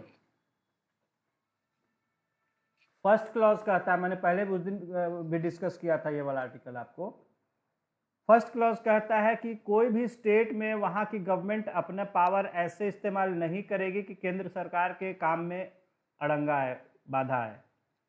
इम्पीड वर्ड बताया था मैंने कि लिखिए, the state executive power of every state shall be so exercised as not to impede, हाँ, और prejudice the exercise of executive power of the union. जो यूनियन का पावर है उसको करने में कोई बाधा ना आए। And the executive power of union shall extend to giving such directions to state as may appear to necessary. और उसको करने के लिए चाहे तो केंद्र सरकार कोई भी डायरेक्शन दे, यानी आदेश दे सकता है राज्य सरकार को, ये मैंने बताया था। अब इसमें कुछ मैटर्स और जुड़ जाता है कि जैसे कि कम्युनिकेशन का हो। देखिए, the executive power union shall extend to giving of directions, construction and maintenance of means of communication, ठीक है ना, declare to be of national और मिलिट्री। कोई कम्युनिकेशन का कुछ कंस्ट्रक्ट करना है, सेटअप करना है, ठीक है ना, उसके लिए वो स्टेट गवर्नमेंट को आदेश दे सकता है।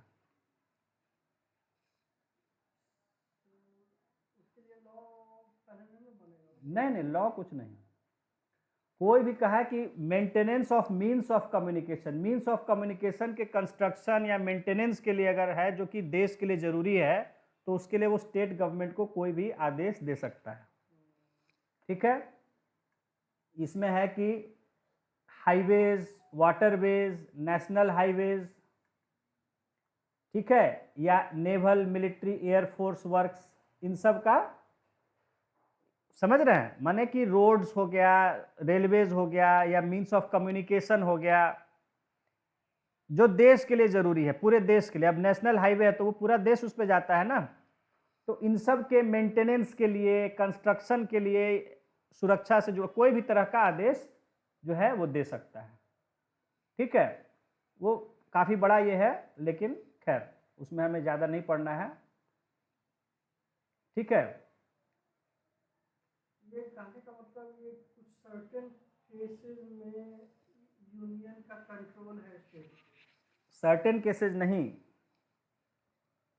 सर्टेन केसेस में तो डायरेक्टली है, लेकिन वैसे भी है कि कोई भी अगर यूनियन गवर्नमेंट का कोई भी जो कोई चीज, कोई डायरेक्शन है, कोई काम चल रहा है, कोई स्कीम है, कुछ भी है, उसमें बाधा नहीं डालना है स्टेट गवर्नमेंट को अपना पावर इस्तेमाल करके।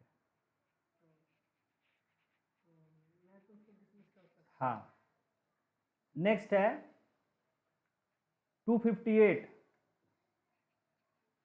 तो ये सब केवल इतना ही। हाँ, बस बस बस उतना ही, 258। बस यहाँ लिख, कंट्रोल वर्ड को अंडरलाइन कर दीजिए, कंट्रोल, और ऊपर ओब्लिगेशन को कर दीजिए। नेक्स्ट है 258, लिखिए, पावर ऑफ यूनियन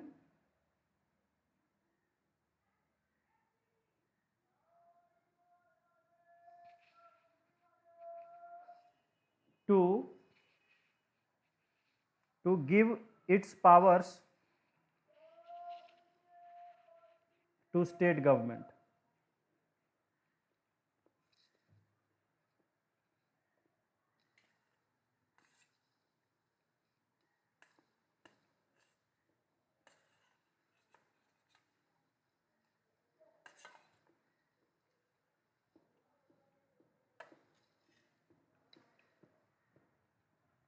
यहाँ क्या है कि जो यूनियन गवर्नमेंट है वो अपना पावर, गवर्नमेंट का कोई भी पावर चाहे तो किसी स्टेट गवर्नमेंट के या किसी ऑफिसर को वो दे सकता है, जो ऐसे पावर यूनियन गवर्नमेंट के पास है। कोई स्पेशल पावर जैसे डीएम, ठीक है, या तो ऐसा कोई अधिकारी जो सेंट्रल गवर्नमेंट के द्वारा अपॉइंट होता है, वो अपना पावर या अपना शक्ति है वो अपना किसी स्टेट गवर्नमेंट के भी ऑफिसर को दे सकता है। समझ लीजिए कि डीएम अपना पावर दे दिया एसडीओ, एसडीएम को, डिप्टी कलेक्टर को, ठीक है। जो केंद्र सरकार से अपॉइंटेड कोई ऑफिसर है, कोई ऑफिसर पे ही लागू होगा ये बात। तो अगर वो चाहे तो अपना कुछ दिन के लिए, चाहे कुछ महीना के लिए दे सकता है। तो उसके उस समय उसके साथ क्या होगा, वो आम आदमी रहेगा। आम आदमी क्या, वो तो अपना रहेगा ही रहेगा। मतलब कि दो, मान लीजिए कि दो पावर हो जाएगा तो डबल पावर हो जाएगा। मन, हाँ, मैंने जैसे बताया कि जो डीएम है वो एसडीएम को दे दिया पावर, तो एसडीएम भी डीएम की तरह काम करेगा, डीएम तो अपना करेगा ही, एक एडिशनल डीएम हो गया। ऐसा करता ही होगा सर। ठीक है, ये सब केवल ऑफिसर पे लागू होता है। ऑफिसर के लिए भी है, लॉ के लिए भी है, हर चीज के लिए भी है। हाँ, लॉ के लिए है कि वो कह सकता है उसको कि ठीक है भाई, तुमको ये इस सब्जेक्ट पर लॉ बना सकते हो, जो कि यूनियन लिस्ट में है। तो वो स्टेट बना सकती है। ठीक है, यूनियन लिस्ट में है लेकिन स्टेट चाह रहा है कि हमको चाहिए तो बोल देगा तो बना सकता है।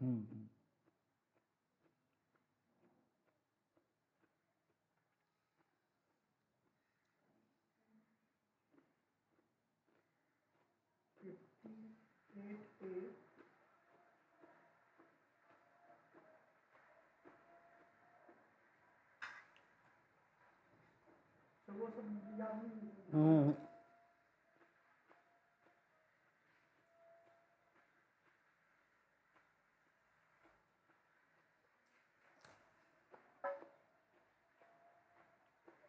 नेक्स्ट लिख लीजिए, ऐसे डॉट डॉट खाली कर दीजिए नीचे नंबर के नीचे। हाँ, अब लिखिए 261।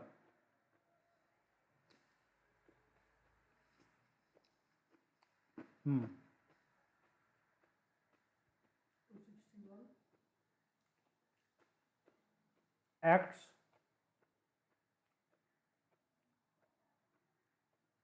Comma judicial proceedings.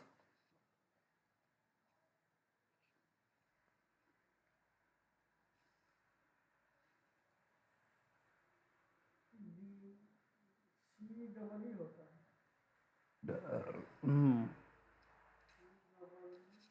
DINGS। हाँ लिखिए इसमें। ठीक है, लिख लीजिए एक line, final judgments,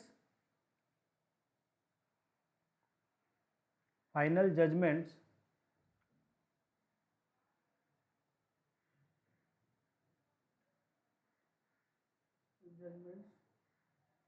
of courts shall be executed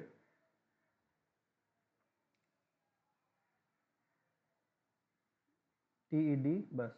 हाँ, फुल स्टॉप। मतलब इसमें है कि कोर्ट वगैरह कोई फैसला दिया तो वो फिर सरकार का काम होगा उसको लागू करवाना, बस यही इसमें। ठीक है,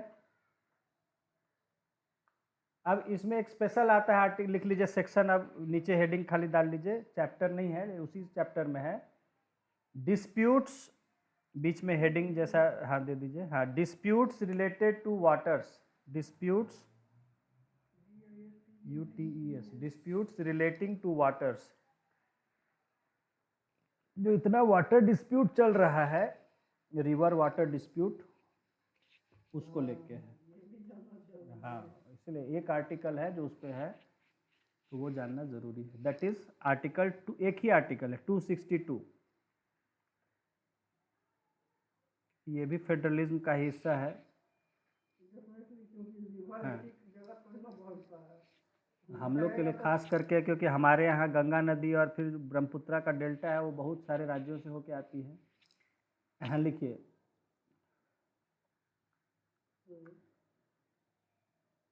एडजुडिकेशन, एडजुडिकेशन, JUDICATION, एडजुडिकेशन मतलब होता है एड और जुडाइस, समझ गए? एड जुडिकेट जो वर्ड बना है, या एड जुडाइस लिखिए ना, DICE, तो ये दो वर्ड से बना है, एड और जुडाइस। तो एड मीन्स होता है टू डू, और जुडाइस मतलब जस्टिस। तो to do justice, to do justice इसका मतलब हुआ टू डू जस्टिस, न्याय करना, किसी मामले के उसका न्याय करना, क्या उस मामले में। तो यही एडजुडिकेट का मतलब होता है। तो एडजुडिकेशन ऑफ डिस्प्यूट्स, यानी कोई अगर डिस्प्यूट है तो उसमें न्याय करना, disputes relating to waters of interstate rivers, waters of interstate rivers dot dot dot कर दीजिए। हाँ, तो कहने का मतलब है, यहाँ डैश में लिख दीजिए, इसमें खाली पार्लियामेंट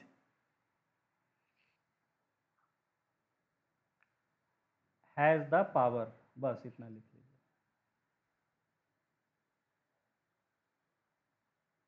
डैम वैम बनाना है तो सब पार्लियामेंट। हाँ ठीक है ना, तो बस इसमें इतना ध्यान रखना है कि गया को में जो रबर डैम बना है वही पार्लियामेंट के हाँ, तहत है।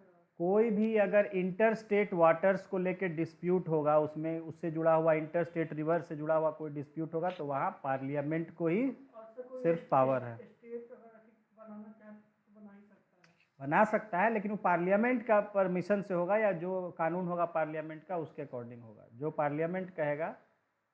पार्लियामेंट से परमिशन लेना पड़ेगा। हाँ मतलब कि वहाँ पर बिल लाया जाएगा, पार्लियामेंट का मतलब हाँ हाँ, कोई भी मतलब कि जैसे कंस्ट्रक्शन बिल नहीं, जैसे बात है कि अगर पहले से बिल आया हुआ है तो उसमें वो परमिशन खाली ले लेगा गवर्नमेंट से। पहले से कानून तो बना हुआ है, डैम थोड़े नया बन रहा है। उसको लेके मान लीजिए कल को कोई डिस्प्यूट होता है तो उसमें कोई कानून बना सकता है, जैसे पार्लियामेंट चाहे तो कानून बना सकता है कि हाँ भाई इतना इतना, मान लीजिए कल को कहता है कि गंगा नदी से जो लोग पानी लेंगे सबको पैसा देना होगा, तो वो लॉ बना सकता है कल को कि जो भी गंगा नदी का पानी लेगा उसको हर स्टेट को इतना इतना पैसा देना होगा, तो वो देना होगा। तो ये लॉ बनेगा तो पार्लियामेंट में बनेगा। मतलब पास होगा लोकसभा में, राज्यसभा में। हाँ लॉ बनाने के लिए हाँ तो वही प्रोसीजर है, वही है। लोकसभा हाँ राज्यसभा। अब मान लीजिए कि लॉ नहीं बनवाना है, जस्ट कुछ हेल्प मांगना है या फिर परमिशन मांगना है, उस केस में डायरेक्ट। तो हेल्प भाई देखिए, पहला चीज समझिए, सरकार में कोई भी काम लॉ के अकॉर्डिंग ही होता है, उसके लिए लॉ होना चाहिए। देखते हैं ना कि बहुत मामलों में लॉ नहीं होने से आदमी चुपचाप देखता रह जाता है, चाह के भी कुछ नहीं कर सकता है। अब कोई अधिकारी के पास आप जाते हैं, कहते हैं सर मेरी मदद कर दीजिए, वो कहेगा कि हम कैसे मदद कर दें, इसका कोई लॉ ही नहीं है। भाई कुछ लॉ से अलग हट के थोड़े वो कर देगा, उसको अथॉरिटी ही नहीं है। समझ गए मेरी बात? तो लॉ, हर चीज government is according to law, एक छोटा से छोटा चीज भी। समझ गए मेरी बात? अब कल ही हम गए वहाँ वर्कशॉप में गए हुए थे हीरो होंडा के, वहाँ एक स्टाफ ने कहा कि सर इस बिल पर आप वहाँ लिखवा लीजिए कि हम पेमेंट किए हैं। पेमेंट हम कर दिए, कहा कि सर इस पर आप लिखवा दीजिए। वो कहा कि हम कैसे साइन कर दें, हमको साइन करने का प्रोसीजर ही नहीं है, तो हम कैसे साइन कर दें। तो वो बोला कि सर आप जाइए उससे कहिए कि क्या कहना चाह रहा है। वो आया, बोला अरे साइन नहीं करना है, खाली अमाउंट आप लिख दीजिए कि पेमेंट इतना हुआ है। तब उसने लिखा। वो भी कहा कि भाई जब साइन करने का है नहीं प्रोसीजर तो हम कैसे साइन करें। समझ रहे हैं? तो हर काम जो है, कहने का मतलब अकॉर्डिंग टू द प्रोसीजर या लॉ होता है, उससे अलग हटके नहीं जनरली कर सकता है। वही कर सकता है जिसको कुछ डिस्क्रिशनरी पावर्स होता है। वो कुछ अधिकारी होते हैं जिनके पास डिस्क्रिशनरी पावर्स होता है कि ठीक है ऐसा नहीं है प्रोसीजर, फिर भी आप अपना समझ से कुछ कर सकते हैं। तो वही करें, government everything is done according to the procedure law. हाँ नेक्स्ट है आपका, लिखिए अब नेक्स्ट इसी तरह हेडिंग दीजिए, कोऑर्डिनेशन बिटवीन स्टेट्स। अभी आर्टिकल खाली लिखा देते हैं, वहाँ नहीं आएगा ही आगे सब टॉपिक। कोऑर्डिनेशन, या चलिए इसको आगे ही ले लेंगे, पहले थोड़ा थ्योरी ले लेते हैं।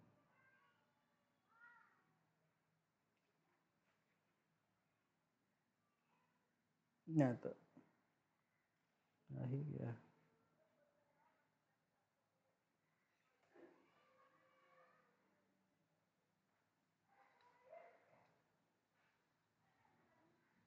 चलिए इसको अभी छोड़ देते हैं, इसको आगे अब जब आएगा ना कुछ समय पहले थोड़ा थ्योरी कवर कर लेते हैं। तो according to the need of theory we will take up the further articles of this section.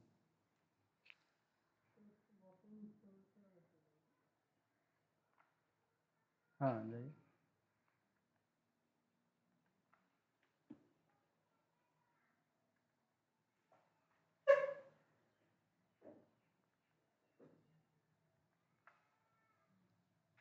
एक मिनट।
आर्टिकल 257 अभी वही ना आपको बताए थे। खैर, अब यहाँ हम देखेंगे, देखिए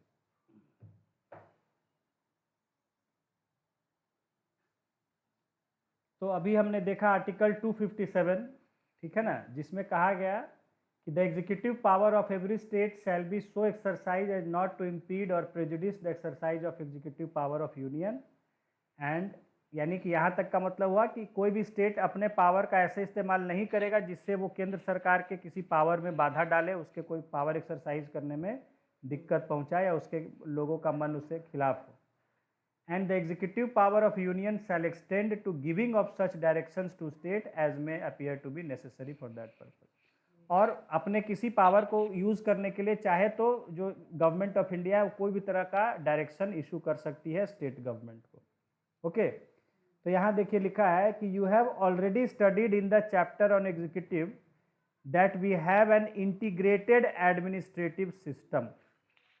अब ये पार्ट हमने थोड़ा सा एडमिनिस्ट्रेशन वाला छोड़ दिया था अभी जो है, तो खैर यहाँ देखिए कि हमें पता है हमारा एक इंटीग्रेटेड एडमिनिस्ट्रेटिव सिस्टम है, यानी कि जो एडमिनिस्ट्रेशन है वो जुड़ा हुआ है, यानी कि जो यूनियन के ऑफिसर्स हैं और स्टेट के ऑफिसर्स हैं सब मिल के काम करते हैं, है ना। जैसे डिस्ट्रिक्ट लेवल पर देखिए आईएएस ऑफिसर जो होता है इंचार्ज ऑफ द डिस्ट्रिक्ट, या आईपीएस या जो भी है, they are officers of the union, they are appointed by the UPSC, but they work in states and also centre, और वो मिल के काम करते हैं विद दोज ऑफिसर्स लाइक जो डीएसपी एसडीएम होते हैं जो बीपीएससी से आपका अपॉइंट होते हैं, यानी स्टेट लेवल के कमीशन से अपॉइंट होते हैं, तो सब मिलजुल के काम करते हैं। फिर प्रमोशन भी होता है, अभी देखिए बहुत सारे जो स्टेट लेवल के ऑफिसर्स हैं उनका प्रमोट किया गया यूनियन लेवल पे, यानी कि जो एसडीएम थे वो डीएम आईएएस प्रमोट हो गए, जो डीएसपी थे वो आईपीएस में हो गए प्रमोट। तो इस तरह से मिल के सब काम, that is called integrated administrative system. कभी स्टेट में भी काम करना है फिर उनको सेंटर में भी बुला लिया जाता है, फिर स्टेट आ जाते हैं, या जो कंट्रोल है वो ऊपर से भी होता है सेंटर से। देखिए यही कह रहा है, the all India services are common to the entire territory of India. All India services खास करके अभी 3 ऑल इंडिया सर्विसेज है, IAS, IPS and IFOS, forest service. These are all India services. So these are common to the entire territory of India, and officers chosen for these services serve in the administration of states. और इनमें जो service officers का selection होता है वो states में service करते हैं। Thus, an IAS officer who becomes collector or an IPS officer who serves as commissioner of police are under the control of central government.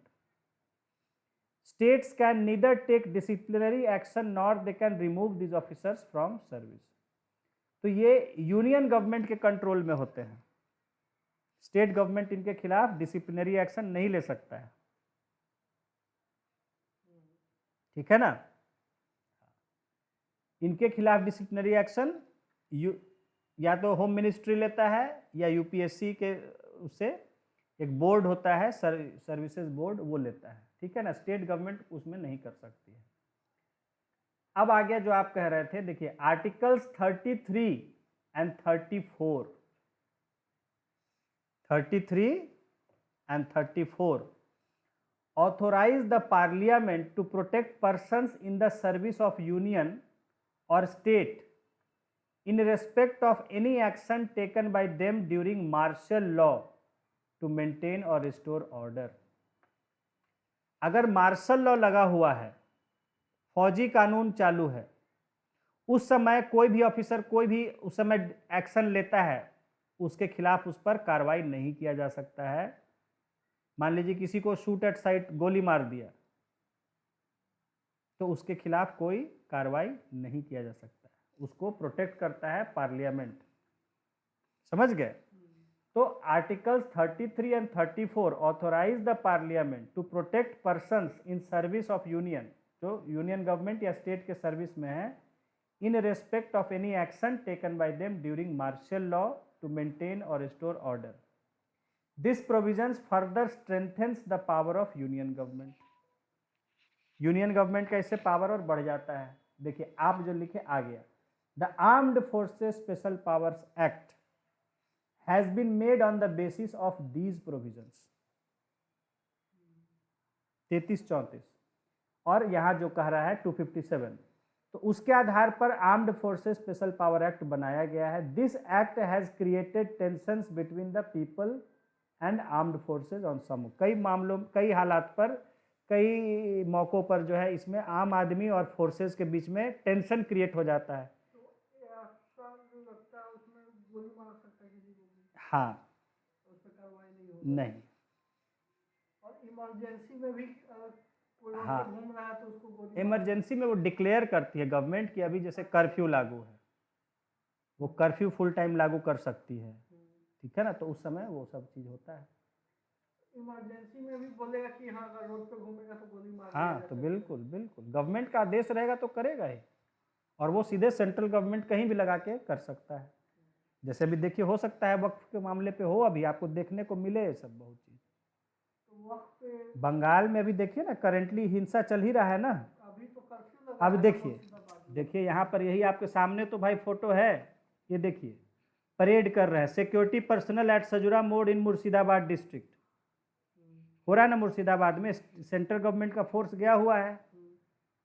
Security तो स्टेट का subject है ना, लॉ एंड ऑर्डर, लेकिन अभी क्या है, वहाँ का कंट्रोल सेंटर के फोर्स में वहाँ गया हुआ है, तो सामने आपके हालात है। उसी का न्यूज़ दिया हुआ है, Bengal's ground zero grief and fear cut across divide, who will give justice. Assam prohibitory orders imposed in Cachar after clashes. Cut across divide मतलब इसमें सबको दुख है, इसमें यह नहीं है कि हिंदू मुसलमान की बात है। बंटवारा जो है हिंदू मुसलमान का, लेकिन सबको, इसमें कोई ये नहीं कि हिंदू ही दुखी है या मुसलमान ही दुखी है, सबको डर है और सबको घबराहट हो रही है, दुख है। देखिए असम में भी है प्रोहिबिटरी ऑर्डर्स इम्पोज्ड इन कछार हिल्स में। तो यही आपको तो बता रहे हैं सब। देखिए अब यहाँ देखिए, इस चीज को जब समझेंगे, कहाँ अभी प्रोहिबिटरी ऑर्डर है, मुर्शिदाबाद में अभी अफ्स्पा नहीं लगा है, अभी खाली वो भेजा गया है। हाँ अभी भेजा गया, अभी अफ्स्पा नहीं लगा। Conflicts in India's federal system, ठीक है ना। तो हम लोग फेडरल सिस्टम जहाँ यूनियन और स्टेट है, सब स्टेट्स हैं, तो वहाँ कुछ ना कुछ कॉन्फ्लिक्ट उसी, अब जो ये सब चीज़ें जो अभी आपको देश में देखने को मिल रही है कि भाई ये देखिए इधर बगल में एक और कॉन्फ्लिक्ट यहाँ दिया हुआ है, टीएन गवर्नर जो रवि हैं ये कॉन्फ्लिक्ट क्रिएट कर रहे हैं। अभी आप देखिए गवर्नर्स क्रिएट कर रहे हैं कॉन्फ्लिक्ट हर स्टेट में। अभी आपका इसका ताज़ा ताज़ा मामला है केरला में, यहाँ तमिलनाडु में, ठीक है, अभी बंगाल है, असम है, मणिपुर है। तो ये देखिए उसी के बारे में हम थ्योरी पढ़ने जा रहे हैं। देखिए in the previous section we have seen that the constitution has vested very strong powers in the centre. हमने पढ़ा कि we have a federal union with a strong centre, centre हमारा ज्यादा पावरफुल है। Thus, the Constitution recognizes the separate identity of regions and yet gives more powers to the center. Constitution ये recognise करता है कि ठीक है सब रीजन्स हैं अलग अलग, उनका अपना अलग आइडेंटिटी है, अलग पहचान है, अलग व्यवस्था है, लेकिन उसके बावजूद वो सेंटर को ज़्यादा पावर दिया है। Once the principle of identity of the state is accepted,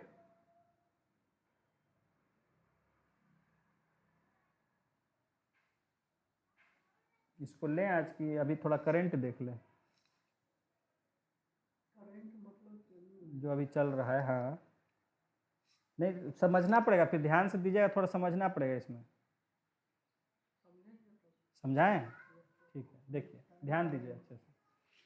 तो यहाँ कहा जा रहा है कि सबसे पहले समझिए कि यहाँ कह रहा है in the previous section we have seen that the constitution has vested very strong powers in the centre.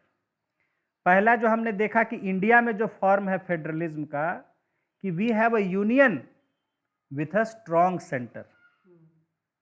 तो हमने सेंटर को काफ़ी ज़्यादा पावर्स दिया। अभी हम वही सब देख रहे थे, आज हमने कॉन्स्टिट्यूशन में वही सब चीज़ देखा कि हर जगह आपने खुद कहा कि सर हर जगह पार्लियामेंट को ही पावर, यानी यूनियन हमारा बहुत मजबूत है।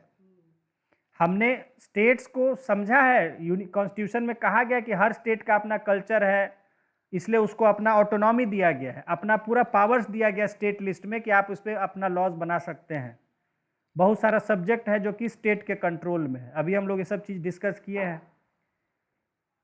लेकिन उसके बावजूद हमने सेंटर या यूनियन को बहुत ज़्यादा पावर दिया है। यही कह रहा है कि thus the constitution recognises the separate identity of the regions and yet gives more powers to the centre. तो कॉन्स्टिट्यूशन में हर स्टेट को अलग समझा गया। देखिए स्पेशल भी प्रोविजंस किए गए हैं कुछ स्टेट्स को लेके, हम लोग आगे देखेंगे, लेकिन वो सेंटर को काफ़ी ज़्यादा पावर दिया है। Now once the principle of identity of the state is accepted, it is quite natural that the states would expect a greater role and powers in the governance of the state and country as a whole। तो ये natural है कि अगर states को हम उसका पहचान समझते हैं, उसको हम उसकी पहचान को एक मतलब उसके कल्चर को, उसका आइडेंटिटी को एक पहचान देते हैं, तो वो चाहेगा ही कि भाई हमें अपना गवर्नमेंट चलाने में फुल कंट्रोल अपना होना चाहिए और देश के मामलों में भी हमारा पूरा जो है वजन होना चाहिए। समझ रहे इस बात को? भाई जब हम कहेंगे कि बिहार है, बंगाल है, असम है, ऐसे स्टेट्स हैं, इनको अपना अधिकार है, तो वो नेचुरली चाहेंगे कि अगर हमारी अपनी आइडेंटिटी है तो हमें अपना गवर्नमेंट अपने हिसाब से चलाना चाहिए और देश के भी मामलों में हमारा पूरा पूछताछ होना चाहिए, हमारे हिसाब से होना चाहिए हमारा भी। अभी देखिए मैं टीवी पर देख रहा था तो क्या है, कोई कह रहे थे जर्नलिस्ट कि ममता बनर्जी एक बंगाल अलग रिपब्लिक बनाने पर तुली हुई है। तो भाई नेचुरल बात है कि स्टेट्स को अपना पूरा अथॉरिटी है, अपने यहाँ वो जैसे चाहे वो सरकार चलाए, उसके इंटरनल मैटर्स में फिर कुछ नहीं लेना देना है बाहर यूनियन या किसी और को, अपने आप में वो पूरी ऑटोनॉमी है। तो अगर पूरा लोगों का सपोर्ट है तो फिर बंगाल ममता बनर्जी अपने हिसाब से क्यों नहीं चलाएंगे? भाई मुख्यमंत्री वही हैं और वहां के लोगों की सरकार है, ठीक है ना? तो केंद्र सरकार अपना कुछ भी पॉलिटिक्स करते रहे या कोई भी राज्य, ऐसे मैं एक किसी राज्य की बात नहीं, हर राज्य की बात कर रहा हूं कि अपने अपने मामले में भाई वो क्यों, यही तो हम पढ़ रहे हैं फेडरलिज्म, कि फेडरलिज्म में है कि यूनियन बना है but we have respect for every state. Tamil Nadu कहेगा कि भाई हमको आप क्यों, कौन होते हैं डायरेक्शन देने वाले, अननेसेसरी। हाँ कुछ मैटर्स कॉन्स्टिट्यूशन में दिया गया है कि जहां वो डायरेक्शन दे सकता है स्टेट गवर्नमेंट को, जहां वो दखल दे सकता है। जैसे अभी फोर्स भेज दिया, किस आधार पर फोर्स भेज दिया बंगाल में कि भाई आप शांति व्यवस्था आप मेंटेन नहीं करा रहे हैं। टीवी पर बार बार दिखाया जा रहा है कि भाई बंगाल में कोई सुनने वाला नहीं है, सरकार कोई भी वो सुनने वाली नहीं है, अब केंद्रीय सरकार जो करेगी सो करेगी। तो चूंकि आपने इस तरह का वायलेंस होने दिया, इसलिए यूनियन गवर्नमेंट को मौका मिल गया, उसने अपना फोर्स भेज दिया। अगर हालात नॉर्मल होते तो वो नहीं भेजता, समझ रहे हैं? तो कहीं ना कहीं तो लग रहा होगा बंगाल में ममता बनर्जी जी को कि जो है ये हमारे यहाँ दखल कर रहे हैं, फोर्स अपना भेज दिया है। और होता ही है, किसी को भी लगेगा दखल, किसी के घर में कोई बाहर का आदमी जाएगा तो लगेगा ना उसको कि मेरे यहाँ दखल दे रहा है। तो फेडरलिज्म का मतलब क्या है, हमने यूनियन में आए हैं लेकिन हमको अपना स्टेट में ऑटोनॉमी हमको चाहिए। हर स्टेट ये चाहेगा कि अपना जगह हम अपना पूरा हमको पावर हो और साथ ही साथ देश के मामलों में भी हमारा पूरा सुनवाई हो। वही यहाँ कहा जा रहा है कि once the principle of identity of the state is accepted, कि भाई स्टेट का अपना आइडेंटिटी है, जैसे कश्मीर या कोई भी स्टेट, तो it is quite natural that the states would expect greater role and powers in the governance of the state. अपना गवर्नेंस में वो चाहेगा कि हमको ज़्यादा से ज़्यादा हमको अपना पूरा मैटर्स, अपना आज़ादी हो, and the country as a whole, और पूरे देश के भी गवर्नेंस में वो चाहेगा कि हमारा जो है हमारा वो होना चाहिए, हमको मिलना चाहिए। This leads to various demands from the states. तो भाई जैसे बंगाल करेगा वैसे तमिलनाडु भी मांग करेगा, बिहार भी मांग करेगा, उड़ीसा भी मांग करेगा, सभी मांग करेंगे अपना अपना, सभी मांग करेंगे तो नेचुरल है आपस में कुछ ना कुछ कॉन्फ्लिक्ट होना। From time to time states have demanded that they should be given more powers and more autonomy। भाई समय समय पर राज्यों ने कहा है कि हमें ज्यादा ऑटोनॉमी होना चाहिए, हम अपने आप से काम करने का हमको शक्ति होना चाहिए। जैसे देखिए अक्सर फंड्स को लेके बात आता है, पैसों को लेके। भाई जब फाइनेंस कमीशन ने कह दिया कि इतना पैसा देना है और राज्य सरकार सड़क बनवाना चाह रही है, तो वो कह रही कि भाई पैसा भेजिए ना, हमको सड़क बनवाना है, वो पैसा देती नहीं है टाइम से केंद्र सरकार। तो राज्य सरकार को तो दिक्कत आएगा ना, कहे भाई हमारा जो पैसा है टैक्स में हिस्सा है वो हमको दीजिए ना, ताकि हम अपना काम करें, क्यों नहीं दे रहे हैं? पॉलिटिक्स। अब यहाँ देखिए ना, बिहार में आप देखिए जब बीजेपी के साथ जब रहा तब तक डेवलपमेंट तेजी से हुआ, जहां बीजेपी से अलग हुआ फंड आना बंद हो गया। अभी देखिए फिर से कितना तेजी से मेट्रो का काम चल रहा है, अब बीच में लटक गया था, बीच में सब प्रोजेक्ट्स रुक गए थे। यही पॉलिटिक्स। देखिए तो this leads to tensions and conflicts in the relations between the centre and the states. तो इससे क्या होता है कि यूनियन गवर्नमेंट और स्टेट गवर्नमेंट में कॉन्फ्लिक्ट्स आने लगते हैं, पॉलिटिक्स होने लगती है। While the legal disputes between the center and the states can be resolved by the judiciary, भाई जो कानूनी बाधाएं वो तो जुडिशरी देखती है। Demands for autonomy are of political nature and need to be resolved through negotiations। जो राजनीतिक चीज, जैसे देखिए बिहार स्पेशल स्टेट का मामला, तो अब ये जो है ये तो राजनीति से नहीं सुलझाना पड़ेगा। अगर बिहार के मुख्यमंत्री जो है नीतीश जी, उनको चाहिए कि बिहार को स्पेशल राज्य का दर्जा मिले, विशेष राज्य का दर्जा मिले, तो वो तो राजनीति से ही हो सकता है कि भाई बीजेपी का साथ देंगे, बीजेपी तो आपको चाहे तो दे सकते हैं, मांग उठाए भी थे, अभी नहीं मिला। तो दैट इज थ्रू नेगोशिएशंस, आपस में वो तय करके ही हो सकता है। अब देखिए सेंटर स्टेट रिलेशंस, ठीक है। तो अब हम सेंटर स्टेट रिलेशंस को देख रहे हैं। हमने देखिए कॉन्स्टिट्यूशन में है वो देख लिया है एक नजर, आर्टिकल्स को देखिए। The constitution is only a framework or a skeleton, its flesh and blood is provided by actual processes of politics. बहुत लिटरेरी वर्ड में लिखा है कि जो संविधान में जो लिखा गया है, यानी वो सब कानून जो अभी हमने देखे और कुछ और देखने बाकी थे अभी, वो सिर्फ क्या है, बॉडी का स्केलेटन है, फ्रेमवर्क है, एक बेसिक उसका डिजाइन है, ठीक है ना। स्केलेटन जैसे हमारा होता है, जो बेसिक सपोर्ट होता है वो है। It's flesh and blood is provided by actual process of politics. जो उसका शरीर पूरा बनता है, जैसे स्केलेटन तो हो गया कॉन्स्टिट्यूशन, लेकिन बाकी जो फ्लेश है, जो ब्लड है, वो किससे मिलता है? That is by actual processes of politics के द्वारा वो मिलता है।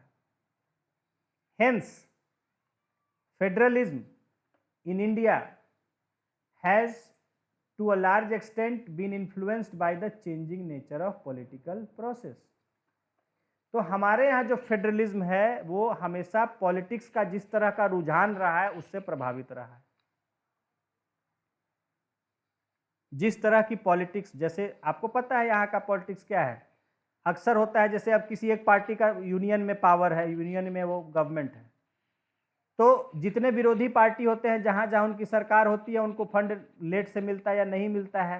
और मैं ये सब आपको बहुत बार डिस्कस कर, जहां उनका अपना पार्टी का है वहां, या फेवरिंग पार्टी का है वहां उनको फंड मिलता है। मैंने बताया आपसे कि जैसे देखिए इसमें बिहार सरकार का, मैंने बिजली का आपको मामला बताया था कि बिहार सरकार ने कहा कि भाई जब आप कुछ ऐसे राज्य हैं जहां 2 रुपये यूनिट बिजली बेच रहे हो और हमको आप 6 से 8 रुपये और कर दिए हो बिजली, ये कहाँ का न्याय है?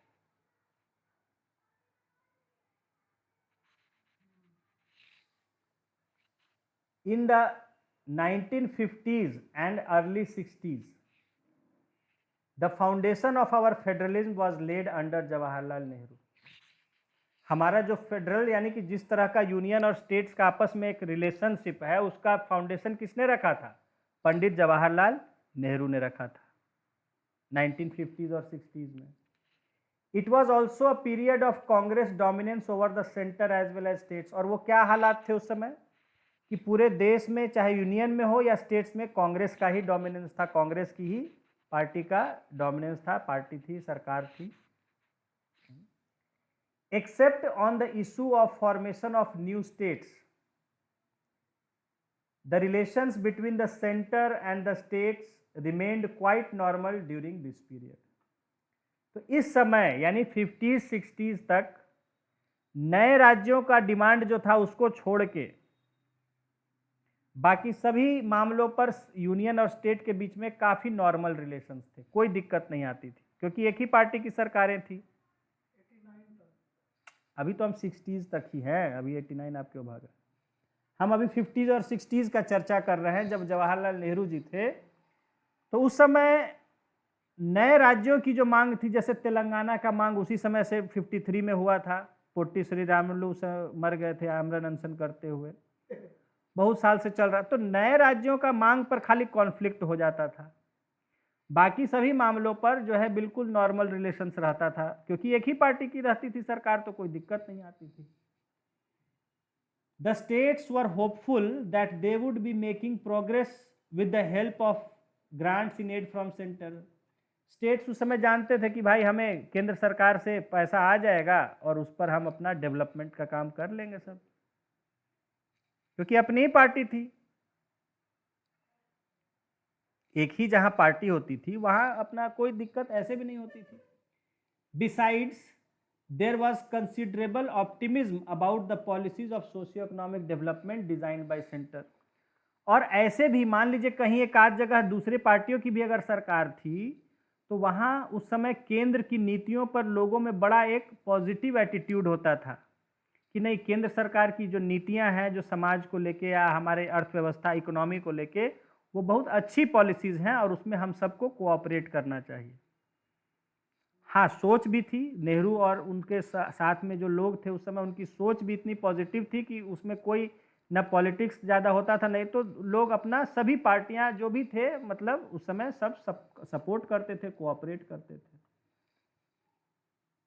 In the middle of 1960s Congress dominance declined somewhat and in a large number of states opposition parties came to power. 60s के मिड आते आते कांग्रेस का डोमिनेंस घटने, भाई नेचुरल है, नेहरू जी की मौत हुई 63 में, उसके बाद से क्या हुआ कि धीरे धीरे कांग्रेस का वजन घटने लगा और अपोजिशन पार्टियों की सरकारें बनने लग गई। It resulted in demands for greater power and greater autonomy to the states. तो उससे पहले चूंकि कांग्रेस की ही पार्टी की सरकार होती थी तो वो लोग कोई पावर नहीं डिमांड करते थे, क्योंकि भाई जानते थे जो हमको मिलेगा केंद्र से मिल जाएगा, हमको क्या मतलब।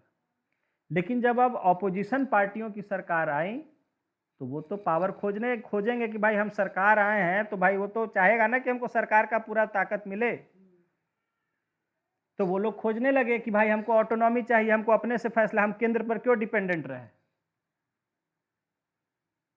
भाई पहले जब कांग्रेस के ही होते थे तो उनको डिपेंडेंट होने में कोई खराब नहीं लगता था कि सब हाई कमान करेंगे, सब वहां से दिल्ली से होगा फैसला।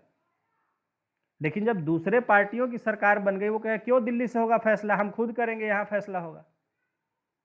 समझ रहे हैं? तो they started demanding greater powers and greater autonomy for state government. In fact, these demands were a direct fallout of the fact that different parties were ruling at the center and in many states. और मतलब ये सीधा सीधा नतीजा था इस बात का, डायरेक्ट फॉलोआउट मतलब सीधा नतीजा कि यूनियन यानी सेंटर में कोई और पार्टी की सरकार थी और स्टेट्स में अलग पार्टियों की सरकारें आ गई थी। So the state governments were protesting against what they saw as unnecessary interference in their government by Congress government at the center. तो अब जो नई स्टेट गवर्नमेंट्स आई थी उनको लग रहा था कि अब सेंट्रल गवर्नमेंट ये हमें बहुत ज्यादा इंटरफेयर कर रहा है, लगेगा ही ना। पहले से तो एक पार्टी की थी तो उनको कोई दिक्कत नहीं था, हाँ, लेकिन अब जो है अलग पार्टी की हो गई तो अब वो तो पहले जैसा रवैया था सेंटर का तो वो तो पहले की तरह करते थे, अब इनको लग रहा है भाई हमको कुछ दे ही नहीं रहा है, हमको अब सब हम उसी की ओर मुंह ताक रहे हैं, तो हम आए किस लिए सरकार में चुन के, हमको तो यही 5 साल कम से कम मजा लेना है, मंत्री बन के घूमना है, फैसला करना है, ये करना है, वो करना है, जैसे मोदी। तो they saw it as unnecessary interference in their governments by Congress government of centre, कि केंद्र की जो सरकार है हमारे में दखल दे रही है, जैसे आज हो रहा है। The Congress too was not very comfortable with the idea of dealing with governments led by opposition parties. और कांग्रेस भी इस बात के लिए बहुत ये नहीं हुई थी कि भाई दूसरे पार्टियों की भी सरकार, अब तक तो शासन करने का मतलब ये अपने आप ही को समझते थे कि शासन का तो हम ही को अधिकार मिला है और आज उसी में बर्बाद हो गए। ठीक है, तो ये भी इनको भी नहीं भा रहा था कि दूसरे पार्टियों की सरकारें आई हुई हैं। This peculiar political context gave birth to a discussion about concept of autonomy under federal system. तो इन बातों से एक नई बहस छिड़ गई कि फेडरलिज्म में स्टेट्स को कितना ऑटोनॉमी होना चाहिए। क्योंकि पहले तो एक ही पार्टी था तो ये सब कोई उठाता ही नहीं था सवाल। चारों तरफ हिस्सा भी हो। हाँ, लेकिन अभी जो है अब जब नई पार्टियों के साथ तो वो बहस छेड़ दिए कि भाई हमको कितना अपना ऑटोनॉमी मिलना चाहिए, हमको क्यों इतना हमको कम क्यों हम सेंटर के लिए वेट करते रहें कि पैसा कब देगा कब देगा। फाइनली सिंस द 1990s, अब आते हैं जो आप कहें 89 के बाद 1990s, Congress dominance has largely ended and we have entered an era of coalition politics, especially at the center. अब ये भी बदल गया, अब फिर से मेजॉरिटी का आ गया। अब कोलिशन का कहाँ, अब कोलिशन है लेकिन मेजॉरिटी है अब। तो ये भी 20 साल पहले की बात हो गई जो इस किताब में आप लिखा हुआ देख रहे हैं। हाँ, तो 90s से अब कोलिशन लिखा है कि कोलिशन का एरा आ गया है, अब वो एरा आके चला भी गया। इन द अब हो सकता है majority in the states to different parties both national and regional have come to power. States में भी बहुत सारी पार्टियां अलग अलग पावर में आई हुई हैं। This has resulted in a greater से फॉर द स्टेट्स। इसने जो है स्टेट्स के लिए वो ज़्यादा मांग उठाया है सबने। अ रिस्पेक्ट फॉर डाइवर्सिटी, वहाँ के डाइवर्सिटी के लिए रिस्पेक्ट होना चाहिए सबका। And the beginning of a more mature federalism, और एक बेहतर और मतलब मैच्योर फेडरलिज्म की शुरुआत है कि भाई अब कोई मतलब नहीं किस पार्टी की सरकार है कहाँ है नहीं है, आपको स्टेट का जो पावर है तो उसको आपको देना ही पड़ेगा। स्टेट का जो कल्चर है उसको आपको मानना पड़ेगा, स्टेट का आइडेंटिटी है। जैसे देखिए सब ने अपना अपना नाम बदला, हम ओडिशा कहेंगे, पहले उड़ीसा कहते थे, अब ओडिशा हो गया। हम कलकत्ता नहीं कोलकाता कहेंगे, हम बॉम्बे नहीं मुंबई कहेंगे, हम मद्रास नहीं तमिलनाडु होंगे, है ना, हम बेंगलोर नहीं बेंगलुरु हो जाएंगे। ये सब क्या है, अपने अपने कल्चर का पहचान। और अभी देखिए और हो रहा है, ये सब चीज अब चल ही रहा है। तो thus it is in the second phase that the issue of autonomy became very potent politically। कि ये बाद में जो दौर चला यानी 90s के बाद कि जो ऑटोनॉमी का मामला, राज्यों को अपना अधिकार का मामला काफ़ी ज़्यादा पकड़ बना लिया, मजबूती से राजनीति में ये सब होने लग गया। अभी देखिए क्या चल रहा है, हर जगह पावर को लेके ये कह रहे हैं कि गवर्नर्स हमारे इंटरफेयर कर रहे हैं, हर जगह बिल हमारे रोक दे रहे हैं। बताइए, जो बिल पास करने हैं उसको भी लटका दे रहे हैं गवर्नर्स। अभी कुछ समय पहले तक ऐसा कुछ नहीं हो रहा था, खाली भाषण कहीं कहीं दे देता था गवर्नर, उस पर तकलीफ हो जाता था चीफ मिनिस्टर को। अभी तो ये लोग बिल अटका दे रहे हैं। और देखिए अभी कह रहे हैं जय श्री राम बोलिए, तमिलनाडु में अंबेडकर जयंती है, सब अंबेडकर संविधान ये सब का नाम ले रहे थे, तो ये कहे जय श्री राम बोलिए। ये देखिए उसको लेकर नया विवाद आया हुआ है। तो स्टूडेंट जय श्री राम तमिलनाडु में कहे। अब ठीक है, देखिए कहने का मतलब इट इज इंटरफेरेंस ना, गवर्नर ऐसा काम कर रहे हैं। ये देखिए रिसाइटिंग प्रियम्बल टू मैराथन, ठीक है ना। तो ये सब अभी जो चल रहा है बहुत सारा, अभी आप देखिए कि क्या हो रहा है।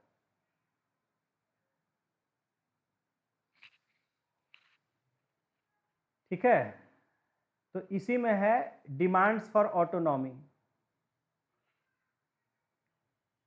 ठीक है, तो धीरे धीरे क्या हुआ कि जो अलग अलग पार्टियों की सरकारें आई राज्यों में, वो अपना ऑटोनॉमी के लिए डिमांड करने लग गए कि हमको अपना सेल्फ पावर चाहिए, हमको किसी से नहीं पूछना सेंटर का, हमको अपना जो करना खुद करना। देखिए many states and even many political parties have from time to time demanded that states should have more autonomy vis-a-vis the central government. यानी बहुत सारे पॉलिटिकल पार्टी या राज्यों ने डिमांड किया है समय समय पर कि यूनियन गवर्नमेंट को के जो है पावर्स, उससे रिस्पेक्ट में स्टेट गवर्नमेंट को और ज़्यादा ऑटोनॉमी होना चाहिए। ठीक है, हम पैसा, जब एक बात बताइए कि जब हमारा पैसा है, टैक्स आप कलेक्ट कर रहे हैं, लेकिन वो हमारा पैसा आपको देना है कल को, आप उसको क्यों लटकाए रखते हैं? इमीडिएटली क्यों नहीं हमको पूरा पैसा आप ट्रांसफ़र कर देते हैं? अब आप पैसा ट्रांसफ़र करने में ही 2 साल लगा देते हैं और हमको पता चलता है कि मेरा साल तो, हमको तो मेरा टाइम ही चला जाता है जब तक हमको पैसा मिलता है और काम करने का नौबत आता है। इसके लिए कोई प्रोसीजर नहीं है? वही ना चल रहा है, तो तय हो रहा है, धीरे धीरे अब चल रहा है। तो सुप्रीम कोर्ट में जाना चाहिए ना सबको। हाँ तो उठाना चाहिए, वही चीज कह रहा है कि भाई मान लीजिए पहले से सरकार थी, यहाँ नई सरकार आई और वो पैसा रिलीज करने में लेट करता है, तो तब तक इसका समय, जब तक वो काम कराएगा पैसा आएगा तब तक तो उसका फिर से चुनाव लड़ना पड़ेगा उसको। आम आदमी सोचेगा कि काम नहीं किया, काम नहीं हो रहा है, समझ रहे हैं। तो ये सारा, तो यही चीज है कि स्टेट जितना कलेक्ट करता है टैक्स उससे भरपाई नहीं होता, उससे कुछ नहीं होता। स्टेट को बहुत कम दिया गया ना, स्टेट जो कलेक्ट करता है उसमें भी उसको बहुत सारा यूनियन को दे देना पड़ता है, और ज्यादातर बड़ा जो सोर्सेज है टैक्स का वो सब यूनियन के पास है। कितना परसेंट स्टेट अब तो जीएसटी बना दिया जो ज्यादातर उसी के पास जाता है, ठीक है। तो उसका ये कहने का मतलब है कि हमको भाई, हम क्यों इतना लटकाए रखते हैं, हम मेरा पैसा और हम ही इंतजार। अब आप ये सोचिए कि आपका पैसा अकाउंट में है और आपका पैसा आपको कब मिलेगा ये बैंक मैनेजर तय करेगा कि देना है कि नहीं इनका पैसा जो है। इसको केस करना चाहिए ना। केस किसके पास केस करेगा, सब पॉलिटिक्स से ही हो सकता है केस, कोई कि लीगल चीज नहीं ना है कि कानून लिखा हुआ है तो उसको करे, या तो कानून बनाए जैसे करे, पॉलिटिक्स का ही है, चल रहा है धीरे धीरे।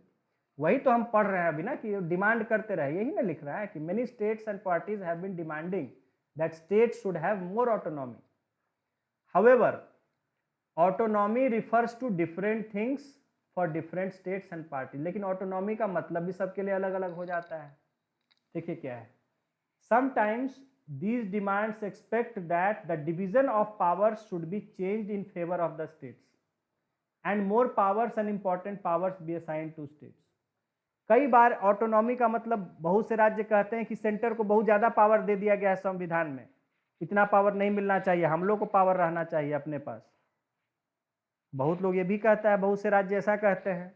देखिए इसमें क्या क्या है, many states, Tamil Nadu, Punjab, West Bengal and many parties, DMK, Akali Dal, CPIM था उस समय, चूंकि ये 20 साल पहले का है, बंगाल में उसमें कम्युनिस्ट पार्टी का था, अब तृणमूल कांग्रेस हो गया, have made demands of autonomy from time to time.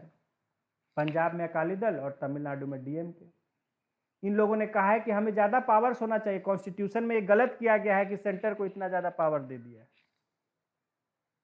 Another demand is that states should have independent sources of revenue and greater control over the resources, कि भाई हमको अपना पैसा मिलना चाहिए, हमारा कंट्रोल होना चाहिए, सेंटर का कंट्रोल क्यों है हमारे पैसे पर।